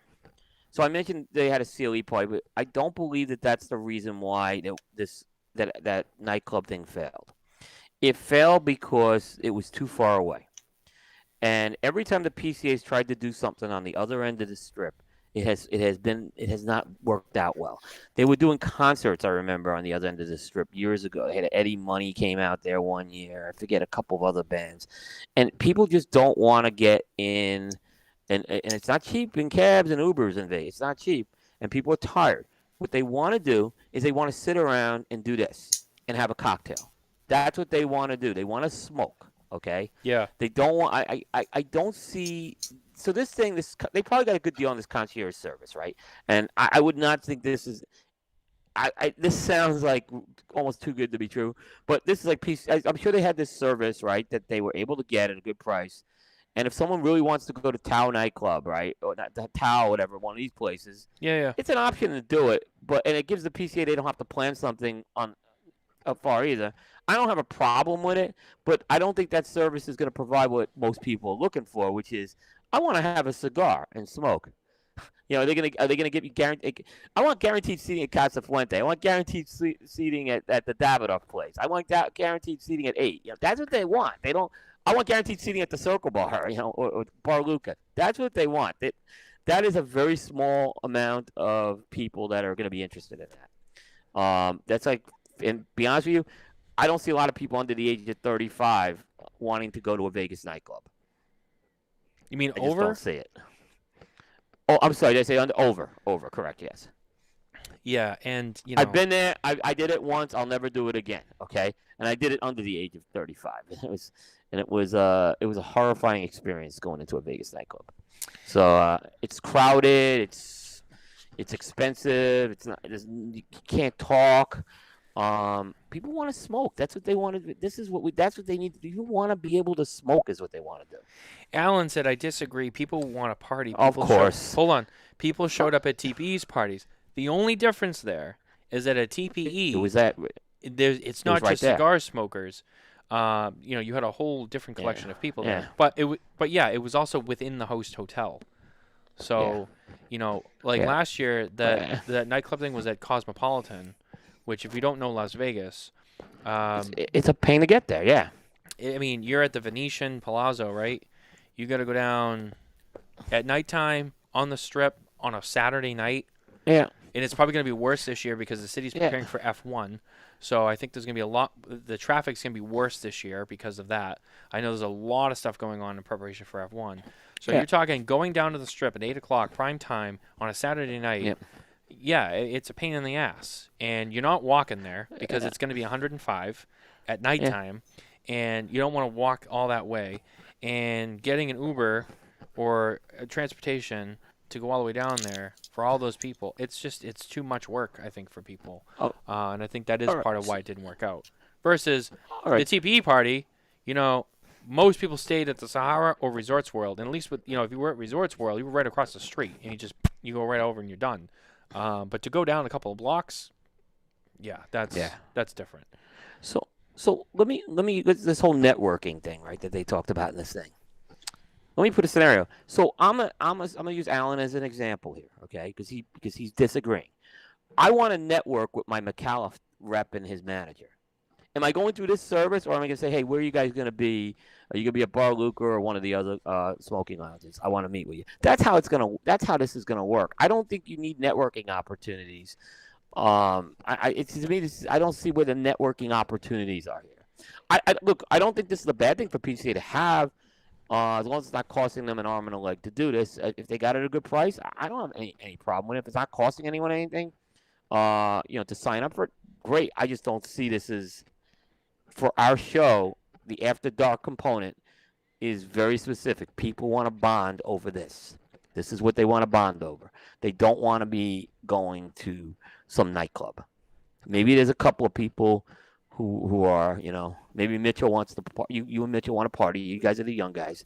But I don't see. I think you guys would rather smoke too. I mean, I'm going to make an assumption here. Yeah, I definitely don't want to be a Tao nightclub. I don't want to go to a nightclub. Yeah. I want to smoke. I want to sip on a couple of nice whiskeys. I want to talk to people within the industries. It's about the conversation. Like this is about the conversation. It's about the bonding of people. It's like I said, is anyone unless you just want to do that. If you're someone who really wants to experience Vegas nightlife, then at least they have an option here, is what I'm saying. But I don't see it as something integral to our trade show. And Alan said, I've never seen networking happening at Bar Luca. I see drinking and smoking. No, there's networking. There's networking. I've actually done networking and met people, and I have actually put the seeds in place for sponsorships there. I've signed sponsorships there. Yeah. I've had, I've gotten introductions to reps, national sales managers. I mean, I remember I met Paul Costco, who's now at Oliva. I met him. He's one of the most memorable ones I had there just because I needed a contact there. So I've met people. I mean, absolutely, I've met people there.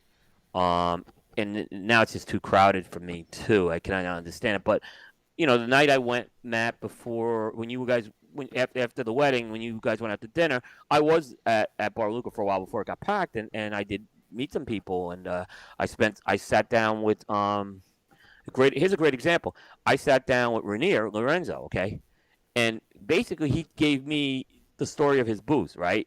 So I kind of went through everything, and I just went. We shot photos the next day, and at this point, I talked to Rainier, and he says, "Yeah, we got everything.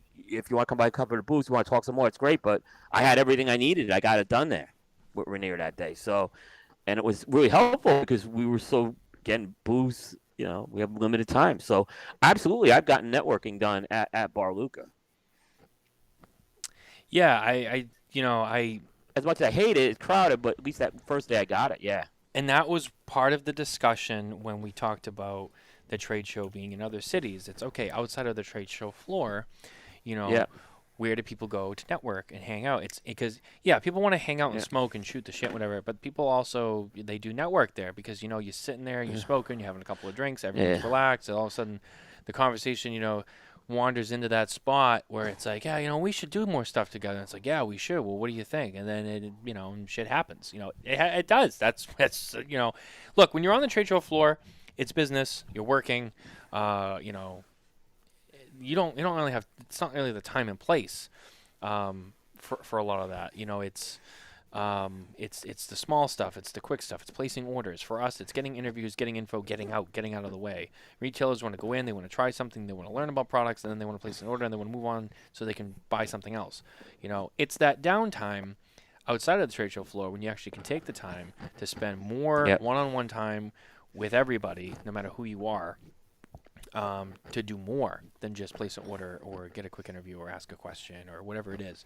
And that's why I think that it is important. Now, having said that, I want to go on a tangent here because it's at the front of my brain, and I think it's worth talking about on the show tonight. And we've been talking about New Orleans as a possible destination for the trade show. And we heard that this was a possibility. Nothing's been confirmed. And Coop, I know you and I have talked about this, but you specifically, because you actually have been to New Orleans for a trade show. Yeah.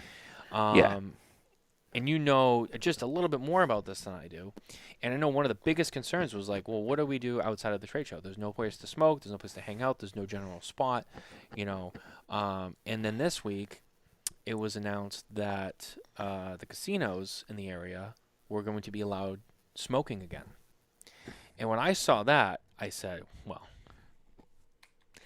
that might be the final piece of the puzzle for people who are hesitant, because I see, okay, so if we move it to New Orleans, we make the host hotel one of these, casino resorts, and then everyone can stay there, and then they can all smoke in the casino after the trade show. What are your thoughts on that aspect? Yeah, now I was actually trying to find if it actually passed or not yet. Actually, I meant to tell you that. Oh, I thought it did, but maybe I'm wrong. Okay, so let's say it did. Let's assume it did. Okay, because I actually couldn't find anything on it. But let's say it did. Maybe it's absolutely, I think, a play. It will help New Orleans for sure. It will help. Because when I was there in 2015, they had just put the ban in on the casinos. But when I was there in 2010, a lot of people were smoking and going over to the casino and smoking. But here's the thing. I thought about this a little more, Matt, okay? The problem is, and I was talking to someone about this. Yes, you can smoke on a casino floor, but you can't loiter on the casino floor and smoke. You got to gamble. So, you got to play slots or something like that. So, unless there's areas where you could just, sit in a lounge and do that, you can't do it, right? But don't get me wrong, I think it helps if they have the casino ban lifted, because it will just help people, because there are people who want to go to Vegas to gamble at the trade show.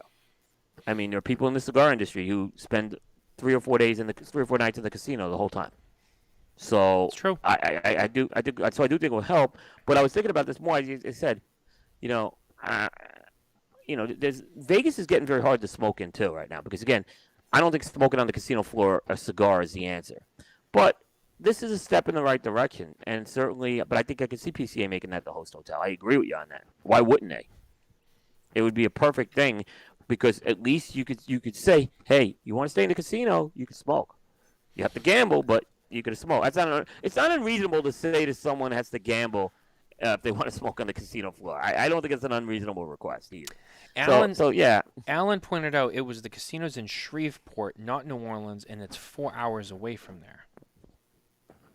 Which I would. He would probably know. That's his territory. So and then I'm gonna hold on. Yeah. And then Vince said, I believe an exemption was approved. Alan said it was the city of Shreveport that lifted the ban, not the state of Louisiana. Yeah. And then Vince said, Alan, I think the exemption was for New Orleans. I'm looking here. It's in Biz New Orleans magazine, but it says Shreveport. I actually just found it. So Vincent said it was in a Alan New is Orleans correct. Okay. I think Alan might be correct on this one. I said, and this is Alan's territory, so I'll trust him on this. Yep. But I do know, this is what I do know, Matt, and that's why I said I wasn't able to confirm it, and this sort of explained it. I do know that PCA is looking at certain options to try to have some smoking areas, not just in a convention center. So I have heard that. But yeah, I'm telling you, New Orleans is going to be a terrible trade show. I don't know how else to tell you this. People are gonna be complaining because again the night sucked in New Orleans. It did. I didn't we'll do have it, a compound probably in New Orleans. But I take your word for it. It was 2015. This industry has short memories. Now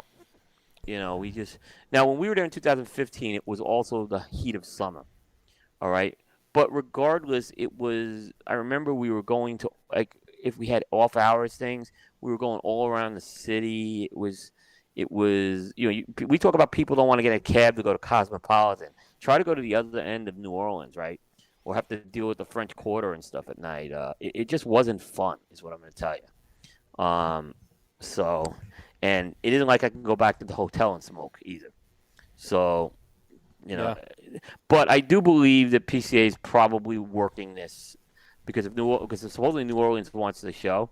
So I'm sure they have a little leverage. Hey, you got to help us out here, with some stuff. So let's see what they come up with that too before I bash it either. But it won't be Vegas. I'll tell you. No matter what they do, even if there was smoking in the, because I was there in 2010 when there was smoking in the city. And nightlife still sucked because you were going all around town. Yeah. It sucked. There was nothing positive about it. And the other city that we've heard being mentioned for PCA is Nashville, which I've never been to Nashville either, and I'm not 100% versed it's not a friendly city to smoke in. Yeah, I didn't think it was, but I wasn't 100% sure on what, if it was even just a little bit better than New Orleans or if it was, just as bad. They put some more stricter smoking in Nashville over the past couple of years too.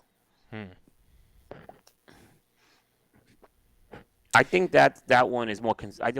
Look. The PCA's come out last year at the media conference and said we're considering New Orleans. That was absolutely said. It did. The Nashville thing, I think, is I hear some people are saying, why don't we make a play for Nashville, is what I've heard. I don't know how far that's gotten negotiation-wise. I think we're going to find out. I think the PCA is holding off on 2025 on an announcement. I don't know if it's 100% done, but if it's, at least close, I think we probably won't hear anything till the trade show, if not after, of this year. It'll be after. I definitely don't think we hear anything about 2025 before. I don't think we will. No, I don't think there's a need to, unless, eventually they got to get it on the convention schedule. So they got a little time for that. I also hear through the grapevine, though, that Scott and some other members of the PCA were in the Dallas-Fort Worth area recently. Yeah, but I think they were visiting retailers. There could be something like they were going out there for that year too. Well, But there was a couple people who mentioned that Dallas was possibly a location. So I heard Fort Worth was possible, but that would be a great location for a trade show, actually. But you still have the same problem. Like Vegas is an adult like theme park is the way to put it. And you're having this convention. Vegas is the ideal. Like as much as I don't like Vegas, there's not a better place to have this trade show. and Jay said you should hear on Agreed. 2025 soon. Well, okay. I'll be calling DA on Monday. Yeah. Well, Jay, when you say soon, if you're going to tease Waiting for us, the press release. at least tickle us a little bit. Are we talking is soon before the trade show, or right before or at the trade show? No, And Mitchell, I think they want your point of view on this too. Being asked, what's Gurkha's POV? No. You're just known as Gurkha. Yeah. So all the Coop's points are fine. They're 100% right. Unfortunately, I don't have the experience of being in New Orleans. I've never visited New Orleans. I've never visited Nashville either. As well as take into account these will be in either March or April, right? With the new date change. Yeah, Vegas is the best. That's just the way it is. I know people are getting sick and tired of Vegas because it is a little overwhelming being there, but logistically, they are the best. There's really just no way to put it, especially the fact that we are a smoking-based industry. It's just finding, like you said, even just finding the venue where they'll allow us to smoke during the trade show is already a struggle. Finding a venue that's going to accept everybody after the trade show is, an even bigger issue. And yeah, it's like I said, I really enjoy Vegas, but the only other thing would be if Florida, somewhere in Florida, if they can somehow gain a space that's big enough. That's the only other place that I can see it happening in with a good trade show, especially since the large portion of the industry is already there, and it's such a smoking friendly state. But again, the issue is it always comes up. Our trade show is too big for the stuff that Florida has to offer. Guys, I have to step that's away for always just a second. I'll be right back. okay. Okay. Yeah, Mitchell. So- we had one trade show there in 2012, Orlando, and I thought it was a great trade show. You still had the same New Orleans type of problem though. Yeah, But I thought the convention center put on a great location. Yeah. It's like But yeah, but Vegas- I agree. I think that would. Go ahead, Mitchell, and then I'll tell you the point I'll make because there was a difference. Though. Yeah, Vegas has the restaurants to eat at. They have the areas to smoke. They have multiple areas to smoke, and they have the ease of accessibility. Right? It's all there within a relatively close proximity. And like you said, people already struggle just going across the strip, which really isn't that far. These other cities span way more and don't have the accessibility that Vegas offers. And they like the concentration of restaurants, the concentration of smoking bars, the concentration of everything is just so much higher in Vegas and so much more accessible. And they're, I know why it's like, they're having, they need to go away from Vegas because certain things just aren't ready to get into the Vegas schedule. So they kind of have to find some other options. And I know that there has been some people on the other side and maybe on the manufacturing side saying they're kind of sick of just going to Vegas. Maybe we just need to change it up a little bit. And that's fair. But at the end of the day, we all know it's going to go back to Vegas. Hopefully these 2025, 2026 is the best of the worst, right? Like hopefully we get through it with some, just the best of the worst. Because again, I expect it to get back to Vegas by 2027 at the latest for me. Orlando had a unique aspect to that trade show. And I know, like I said, it wasn't ideal for everybody because, again, you had a similar thing to New Orleans, everything spread out, right? But what you had happen at that trade show, it was actually a very well-attended trade show. because a lot of retailers in the state of Florida, and a lot of Florida retailers and a lot of retailers in Georgia sent employees to go to the trade show more so than normal. So there were more people. Like I know Abe, for example, at Smokin, he gave an opportunity for some of his employees. Hey, you want to go to the trade show? And he set up a schedule where some people can go and be on the floor with him and stuff like that those days. And they're there at the retail capacity. They're not there to get. I'm sure they're getting free. Yes, they're getting free cigars, of course. But they were there, and we saw a lot of people in the night activity. We had a great vibe that trade show. And I think there is something Florida's got a little magic with that maybe like Nashville won't or New Orleans won't have. Yeah. So everyone keeps talking New Orleans. It sounds like it's the one that's most likely going to happen for 2025. But I hope best. I think Florida would be really cool to go in. I think Florida would be really good as well to have it back there. Look, we have one guy in the Coop team. March, April, right? Yeah, we have a Cajun boy in Ben, and he is we will have a good time in New Orleans under his watch. Let's put it like that. He knows that city inside out. He'll get us some good gumbo and everything like that. So, yeah. So, I'll have to tag along with you guys for the food. Yeah. Oh, you're muted, Matt.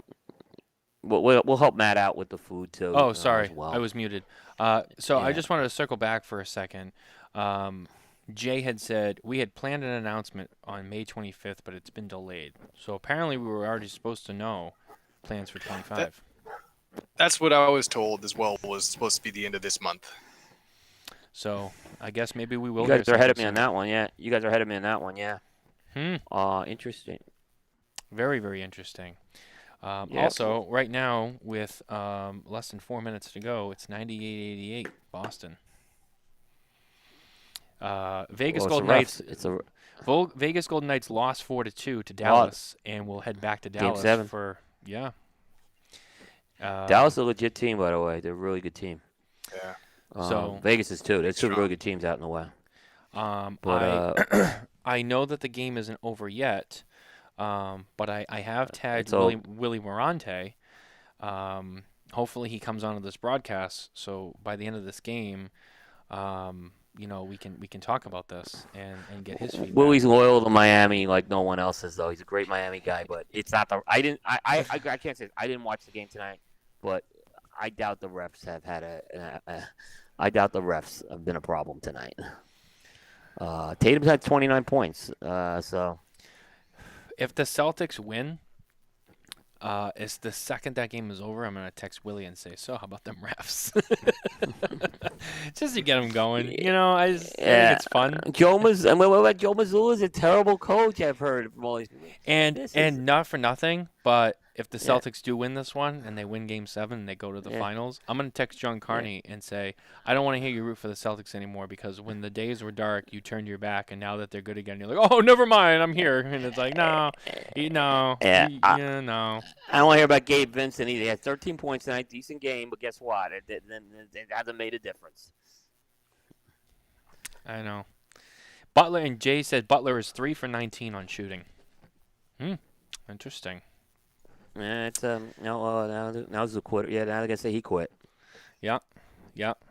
3:25 left, 98-90.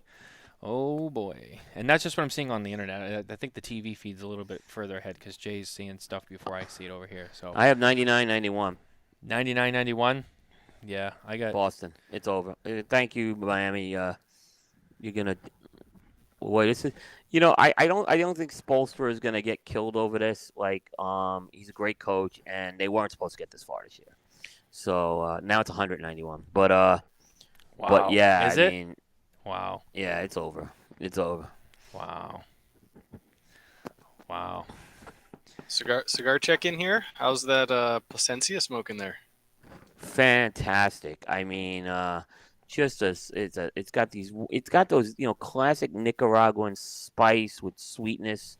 It's just a really great medium strength cigar, almost medium to full in body. just the tobaccos when you put them in your mouth, they're those well-aged tobaccos, but sometimes they don't have that sourness that sometimes a well-aged tobacco will have either. I hear got great well-aged tobaccos and they're sour, but no, this is great. Nice. And Matt, are you still on that Tatuaje? No, I was already a little bit past halfway when we started. I finished that, and I actually lit up a Liga Privada number 9 Bellicoso, which is performing excellent as always. Just so rich and full of flavor. And I know, speaking of Drew Estate, outside of the trade show, they've done a little bit so far this year with their freestyle lives. They've added some new sizes to H99. They got the Super Ancho, which is I believe that's a 6x60 coupe. Yes. Yes. There is yes, it is. There is a Flying Pig size that has been created for that. I haven't seen the Flying Pig size. There's a Flying. There is. I saw someone post a photo with it. Maybe that wasn't. Maybe it's not official. Okay. But I have seen it. Yeah. Okay. I haven't seen that, but okay. But I believe you. I saw someone post a photo of it, so it does exist somewhere. I don't think it's been announced, but it's probably something that's coming. Yeah. Which honestly doesn't surprise me because I'm pretty sure that they make everything in that size, right? Right. Pretty much almost every brand comes in that. I think Carrera, Liga, Undercrown. I think the only two I haven't seen in that size are Norteño and Undercrown 10. And I'm sure those will come. Yeah, I'm sure they'll come at some point too, right? But yeah, I'm sure the Anniversario as well will come. So anyway, sorry, I lost my train of thought. Drew Estate. I lit up. Oh yeah, go ahead. Sorry. Oh, if you still have more to say about Drew Estate. No. Go ahead. Sorry. Let's see if you can guess this one. It was this person was recently on another Coup Coalition member show, Bear Duplessis show. It wasn't the most recent guest, but the one before that. And this is a huge release for them. Big release.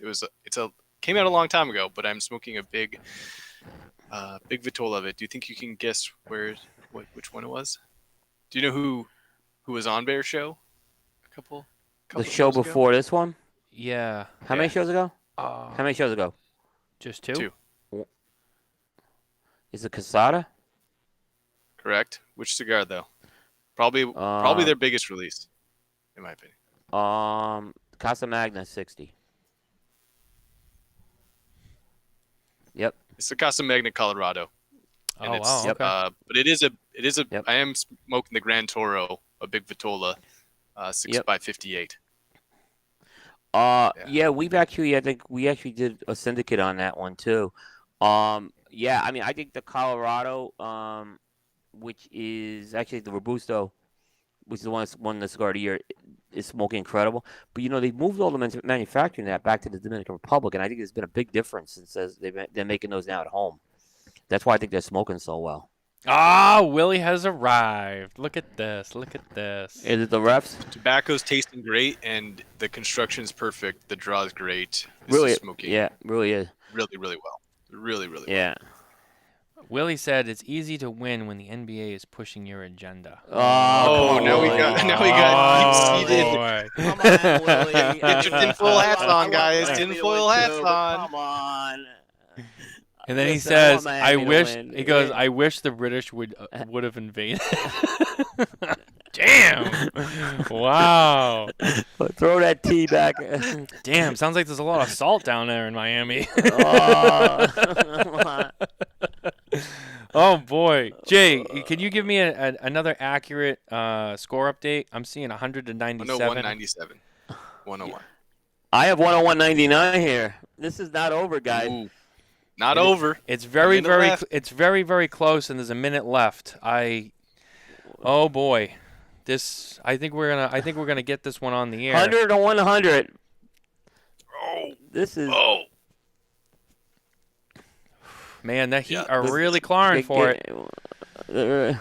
Oh man. Well, now I'm gonna hit, but here's what now I'm here now. Joe Mazzulla is a terrible coach. He should have. I'm like, watch that. This is how if that goes the other way. This series was very easy to break down. It was the refs or the coach. Oh, man, this is so close. Under a minute to go. It's 101 to 100. Jay says I wish I could 45 change the channel. seconds. I have 16 seconds. You have 16 seconds. What's the score? 101 to 100, Boston. Oh, man, I'm telling you, next shot gets it. This is close. This is close. Well, Boston's at the line. Oh, boy. He hit his 102-100. Marcus Smart just hit a free throw. Oh, he did? Yep, it's 102-100 with 16 seconds. 16.9 seconds. Celtics got to get that ball and then just fucking sit on it and burn that clock out. I mean, come on. Let's go. Come on, Miami.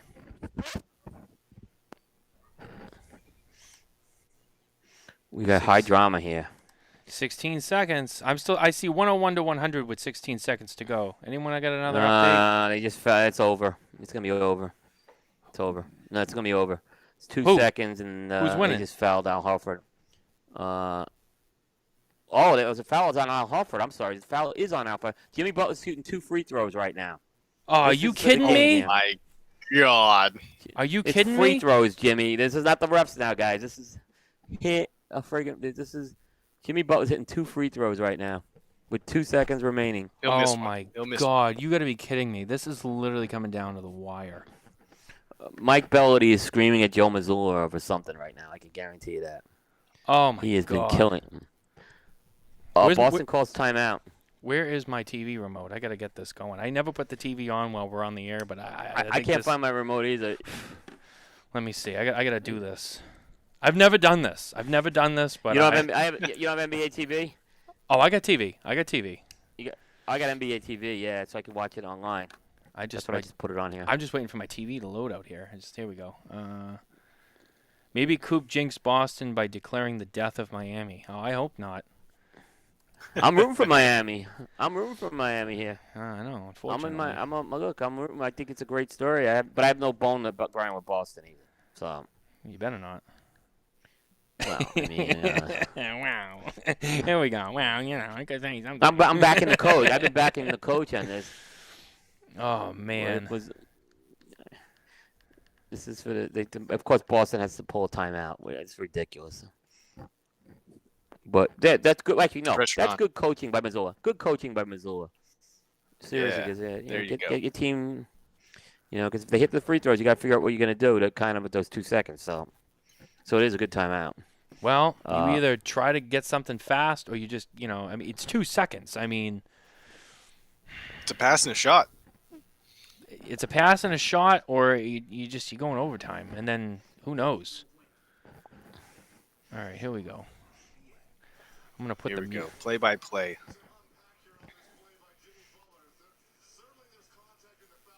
All right, now that I'm seeing it, all right, so it looks like there's contact and a foul.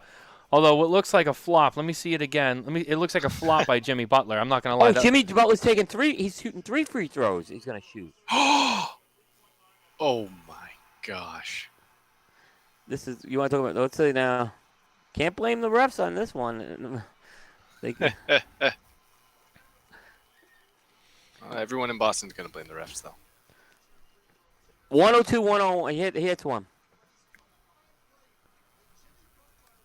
They gave him 3 free throws? 3 free throws he's getting. That's BS. Oh, here we go. What? They fouled. That's what they fouled. It was a shooting foul. Dude, they were Of course. up 10 points with 3 minutes left. Gotta hold your lead, man. Boy, I'm gonna hear from Mike Bellady if Miami wins this game.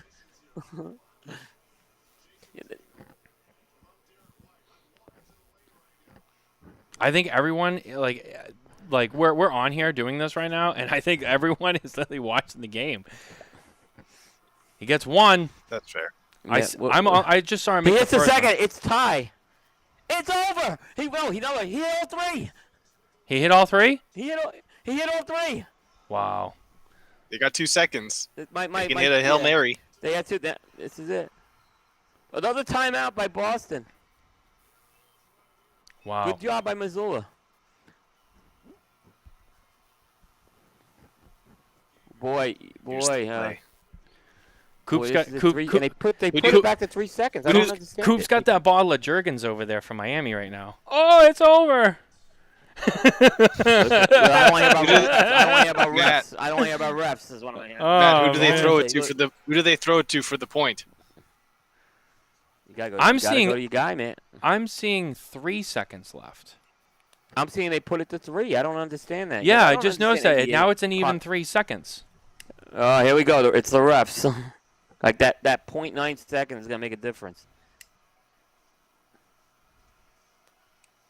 No, it's an extra step, Yeah, I don't know. Okay. I don't know. I mean, they're gonna get one shot at this.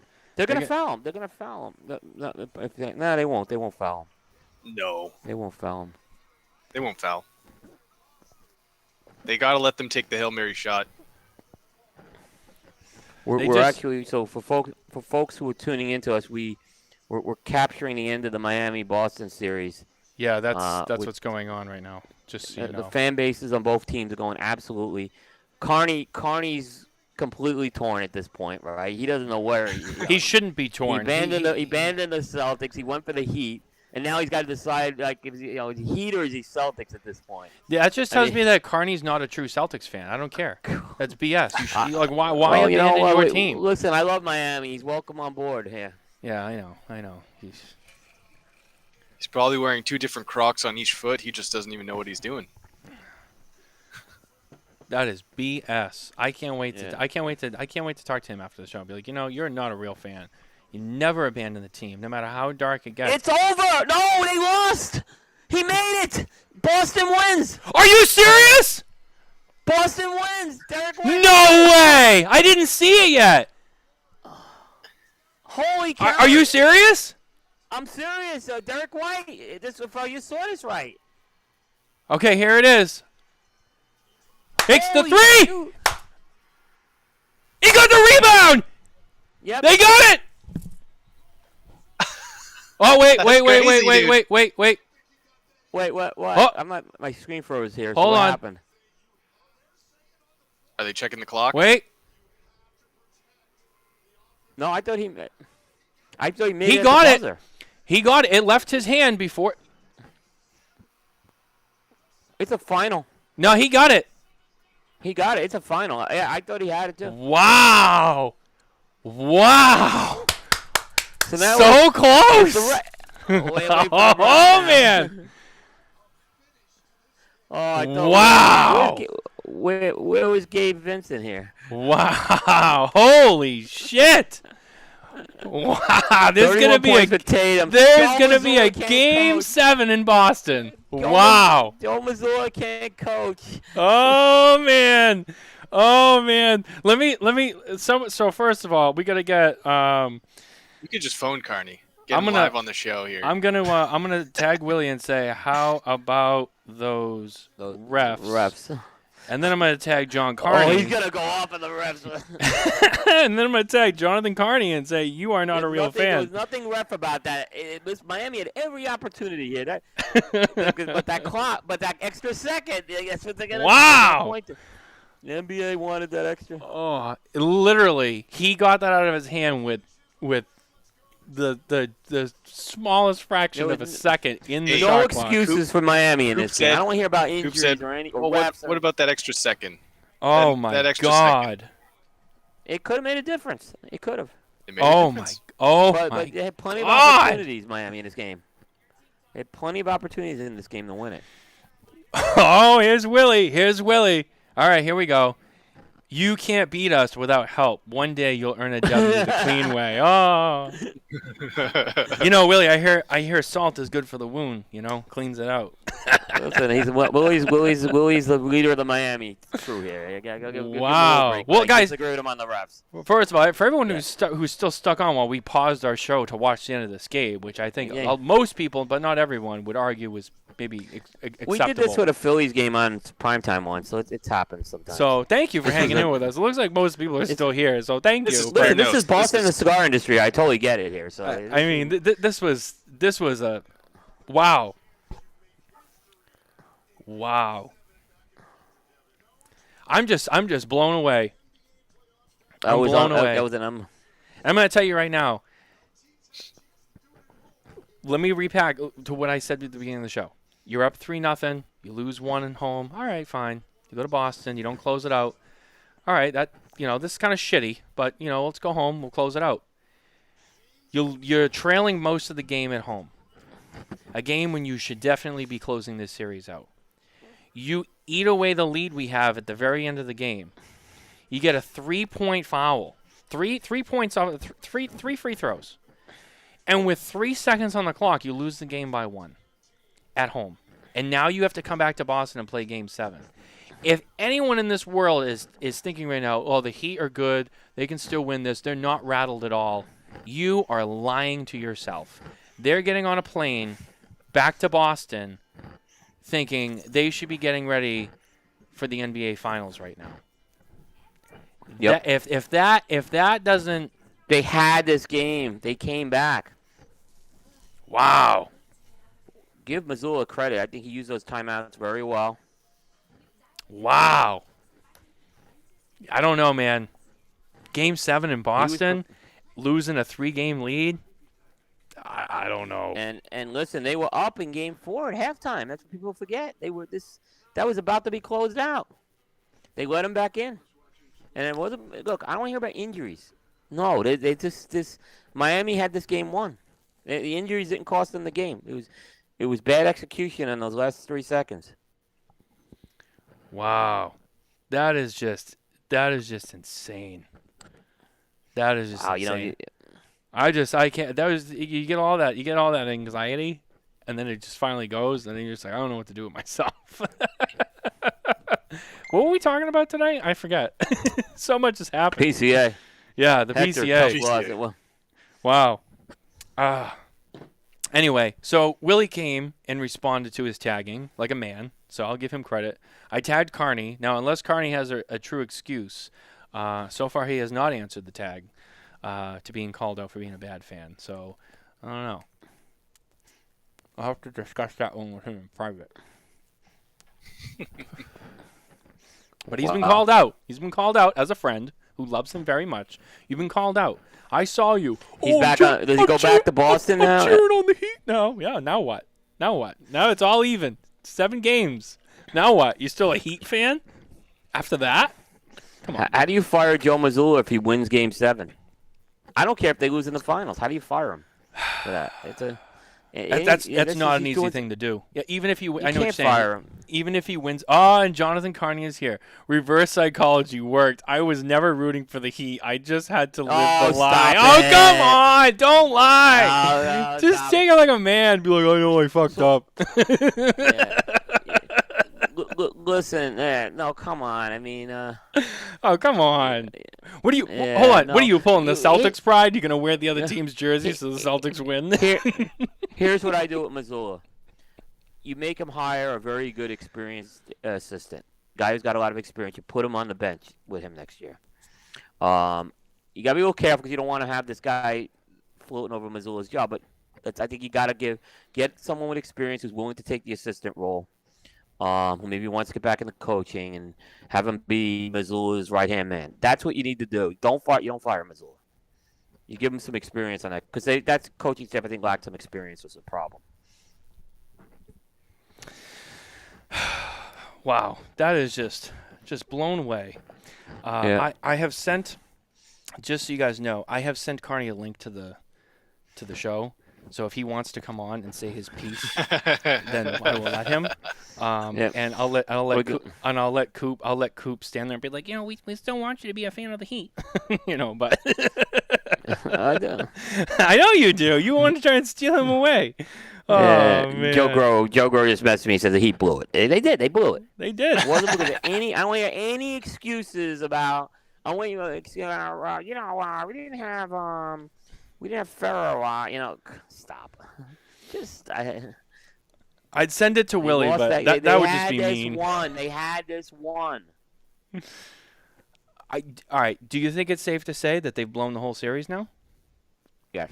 Well, I should say look. Well, no, they lose Game 7. You blow the whole series. Look what happened to the Sixers. I know, but I mean, they were in a position where Game 7 shouldn't have even been a thought to them, and now they're playing Game 7. Yeah. Game 7 can be redemption, though.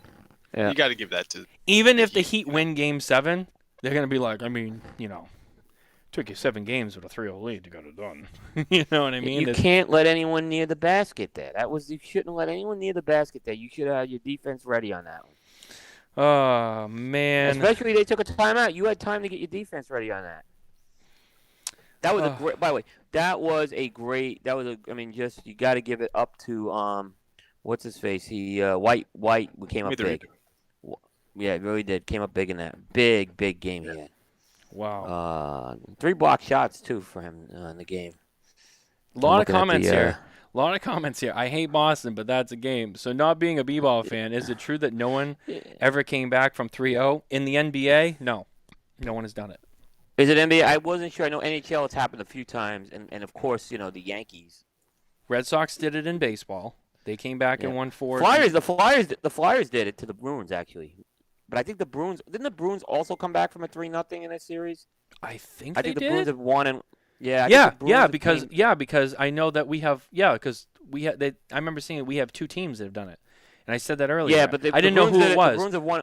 Yeah, they did it twice, but once they lost it once and they won it once. So the Bruins have done it. The Red Sox have done it in those leagues, but in the NBA, no one has done it. I believe in the NBA, no NBA team has ever done it. So yeah, if the Celtics win Game 7. They will be the first team to do it. And I think the Red Sox were the first team in the MLB, and I think the Bruins were the first team in the NHL to win after being down 3-0. So if the Celtics do it, 3 of the Boston teams were the first teams in those leagues to come back and win it. And then, I mean, it's not really the same because it's a very different format for sports, but you want to talk about a comeback? I mean, 28-3. That's all I'm going to say. 28-3. Yeah, we did it. Yeah, the Flyers did it to Boston. And then the San Jose Sharks blew it. I remember that year. And Allen just won't let Doc Rivers go. Allen won't. He said kind of like Doc blew it in the second round. Here's what he does. This is what Allen does. He tries to deflect, right? Because he can't accept the fact. Doc Rivers is gone. We've moved on from Doc Rivers. Okay. Thank you, Allen. I got a present. You could say, let him go scream at Doc Rivers all he wants. Hey guys, Doc Rivers in both 3-0 lead. I got a present for you. Derek White is here. He's going to be joining us on the show tonight. All the way from Miami down in Florida. Derek White has joined us for a little post-game show. Derek, how are you? How's it going? Oh, look, it's the fake Boston Celtics fan. I can't believe I just witnessed that game. That was incredible. Oh my God. The Miami fans are screaming about the refs right now. I can tell you that. So there's a couple crazy things. So what a wild game. So you get a challenge at the end, right? That gets the 3 free throws. Okay, so they would have just given him 2 free throws because Miami didn't have. That's a challenge. Why it changed. Okay, that's why it changed. Yeah. So he hits all 3 free throws. He was only going to be shooting 2. 3 seconds left. All right. So I'm texting all my friends from up home. I'm like, it's over. I'm like, there's just no way. And then Marcus Smart gets the ball for the last shot. And I'm like, I love Marcus Smart, but I'm like, there's no way he's making this. And I'm like, it's just over. But the whole time, Stan Van Gundy, if you were watching the broadcast, he's saying, keep an eye on Derek White coming out from out of bounds. He's going to try to get a rebound or pass back for a shot. And he was saying it when Derek White hit the bounce back. It was just wild. And Alan Rubin said, Coop deflects all the time. People in glass houses. Well, Alan's still talking about Doc Rivers. He's still talking about Doc Rivers. Yeah, he's still stuck in Philadelphia. He's still stuck in that one. Like he's like, yeah, and he was telling me, Gabe Vincent. If they don't have Gabe Vincent, Gabe Vincent's the key guy. They had Gabe Vincent and they still lost. Yeah, there was this game came down. I mean, it came down. Both teams didn't really shoot that well. The Heat obviously didn't play that great outside of their Adebayo and Butler didn't play great. And really, they played the last 2 minutes. So I mean, this game 7 is going to be crazy. If the Celtics shot a little bit better, this game could have got out of hand in the third quarter. Then they really kind of shit it away. I can't believe we're talking here and I'm watching the Celtics have won this game. I mean, it's wild. So, John, do you think that this is, I don't know if you were watching the show before, but this is kind of my train of thought, right? So for the Miami Heat, you get three game lead, game 4 you're at home, you're winning at halftime. You go on, you lose that game. Okay, fine. But shit happens. Go back to Boston game 5. You get beat pretty good in Boston. All right, let's not panic, but that kind of fucking sucks. We should have closed the series out. You come back home, back to Miami for game 6. All right, let's get this done. And then the game that just happens, and you lose by 1 point like that at home. Oh, and we lost John. Probably lost connection. Yeah. Yeah, he probably lost connection. He'll be back. The Heat, especially not even just losing Game 6 to force a Game 7, but being right there like that and losing that Game 6 the way they lost it. You like they went into that locker room, and I'm telling you, here he is. He's back. Sorry. So everybody thought the game was over in Miami. They thought they won it. You saw Kevin Hart's on the sideline high five. I mean, everyone on the planet thought the game was over. This will be my last comment. I got to clean up here in a little bit and get some sleep. I'm watching the daughter today solo, so I got to be up in 6 hours. Yeah, no worries. That end of that game, if the Celtics go on to win a championship or they go on to win Game 7, even that, I mean, Derek White's like immortal in Boston now. That's kind of like a James White moment in the Super Bowl, or like Larry Bird steals the ball to Dennis Johnson, Havlicek. It's one of those moments. It's one of those crazy things that you'll never see again. I mean, that 0.2 seconds, that's absolutely insane. No, let me. We lost him again. We might have lost him this time. Yeah. Well, he probably won't come back, but I'm just glad he showed up. That was great. Yeah. No, that was crazy. And it's funny. We spent so much time talking about this game tonight. And for those who came for Cigar Talk, we gave you some, but I'm sorry. This was a historical game. I mean, in my eyes, I mean, it was hard. It was hard not to do this. When you have Miami in it, this is it's the home of most of the cigar industry. So I think there's some circumstances here, and there is a Boston contingent, on the show, obviously, and John Carney. So I think this was a total good pivot here. Wasn't a deflection. This was a pivot. Yeah, this was a pivot, not a not a deflection. And by the way, I have never deflected on a topic. I think everyone will know. I'll stick with my topic. Oh yeah. So all right, cool. You're forget about Allen and Doc Rivers for a second, all right? And this is just for the people on the show, all right? Mm-hmm. I'm gonna ask you a question, and take your high heat romance for the city of Miami out of it for a second, all right? Just be logical. Who wins Game 7? Boston. Yeah. I'll be honest. I mean, they have total. I mean, Miami had this team beat physically and emotionally after the 3 games and into Game 4. How can you not be and it's something they could be a full strength Miami tomorrow or Monday. I gotta go Boston with it. I mean, it's logical at this point. I mean, the Heat have to be mentally exhausted. This is a devastating. This is reminding me of the Yankees and Red Sox all over again. I had a feeling like I predicted Boston was going to win that Yankee game though in Game 7. But yeah, and this game's in Boston. You're going to have a rabid fan base. Oh. And then look at this. This is a game. They were talking about replacing the coach after the Game 3. I mean, and he was getting destroyed up there.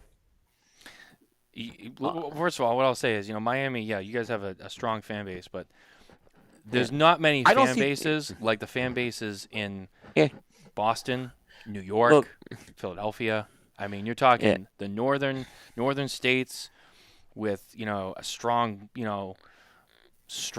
historical team, very big fan bases. I mean, very tough. I mean, and it's no secret.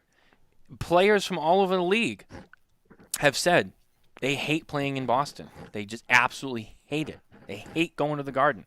They hate it. Yeah. Miami did win 2 games there, though. Keep that in mind. They did win 2 games in Boston. They did. So they can. It's not like they can't win in Boston, but the circumstances and the momentum of this series, and now having to get on that plane and go to Boston tomorrow. Well, you thought you were going to be going out to Denver next week. You probably were sitting on that bench thinking, what time is our flight out to Colorado? And now you got to go play this other game. And I don't think they'll have a Sixers disaster in Game 7, Boston. I don't think they'll have that. I think it'll be a difference because they have all the momentum going for them right now. I'll tell you, though, I think we're starting to see the birth of a new rivalry here. I mean, Boston-Miami? I mean... It's, I think the rivalry's already been building for the past few years, wouldn't you say so? I mean, well, yeah, maybe we're already there, but yeah, this is almost like the new. I mean, it's not the same, but it's almost like for the time being, it's almost like the new Celtics-Lakers rivalry. I mean, damn. Yeah, I mean, the Knicks had a Heat rivalry. They had a big rivalry because of the whole Riley thing, and they met in the playoffs and the bench brawl where Patrick Ewing gets thrown out of the game, but just looking around, he gets up the bench, stuff. But the Knicks have been terrible for a long time, and really, you look at the last few years. I mean, it's been Miami and Boston, the team standing. So my Sixers haven't been there. So, damn. So wait. When is Game 7? Is it Monday? I think it's Monday. Monday At 8:30. Tomorrow's a huge sports day, actually. Tomorrow's racing day. Well, that's Indy 500 and the Coca-Cola 600. And Monaco.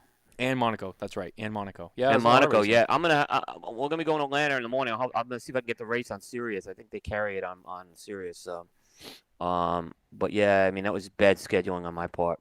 And the Golden Knights lost to Dallas again, and it's 4-2. They lead the series 3-2, but. And I was actually talking to Kevin, and Kevin says, I think the Knights are going to fuck up and miss the cup. And I'm like, really? I don't know. Dallas is a legitimately good, very good team they're playing. It's not Dallas definitely deserves to.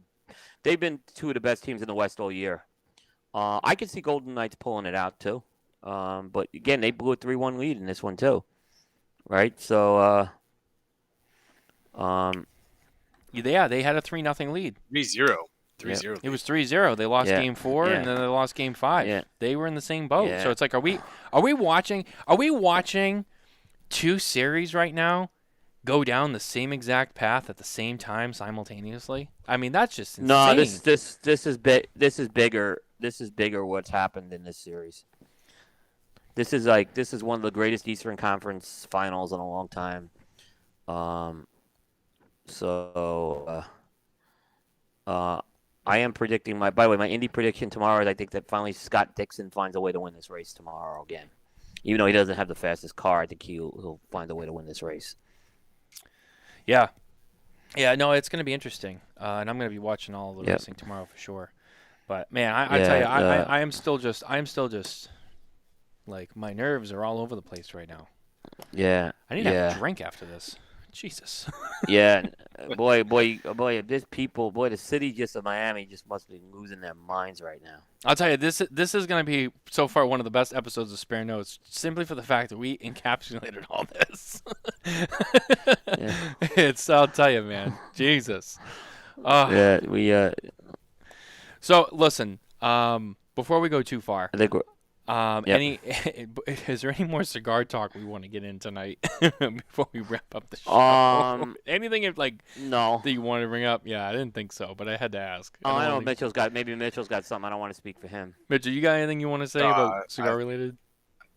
I think we're good. Yeah, I think we're good too. We had a lot on the PCA tonight, and I think in the next couple weeks we'll get some more info as the time gets close to the show, and we'll have even more to say on it next show. Yeah, usually the last show before the trade show is usually probably the biggest one because by then we know most of everything that's been announced and whatnot. So I think the next week we'll touch a little bit more on PCA as well as a couple of other things, and then the next show after that will be our last show before the trade show, and by that show we'll have a lot of information. And it sounds like we might even have discussion on the 2025 show based on what Jay is saying. So I don't know. We'll have to see. But that's going to do it tonight, guys. thank Yep. you for hanging in here with us. Sorry if it wasn't enough cigar talk for you, but No, we had a lot. We went almost 2 hours with the cigar we talk. did. yeah, we did. Yeah. We did. You're right. So, Yeah, there is yeah. that. But no, I mean, it was still a great show. This was probably one of the most fun shows we've done, simply because of all that energy. But, thanks for listening. Thanks for being with us. Don't forget to like and subscribe on all of our social media platforms, our YouTube channel, and everywhere you get your podcast on the download platforms. And with that, we'll see you next time. Take care, guys.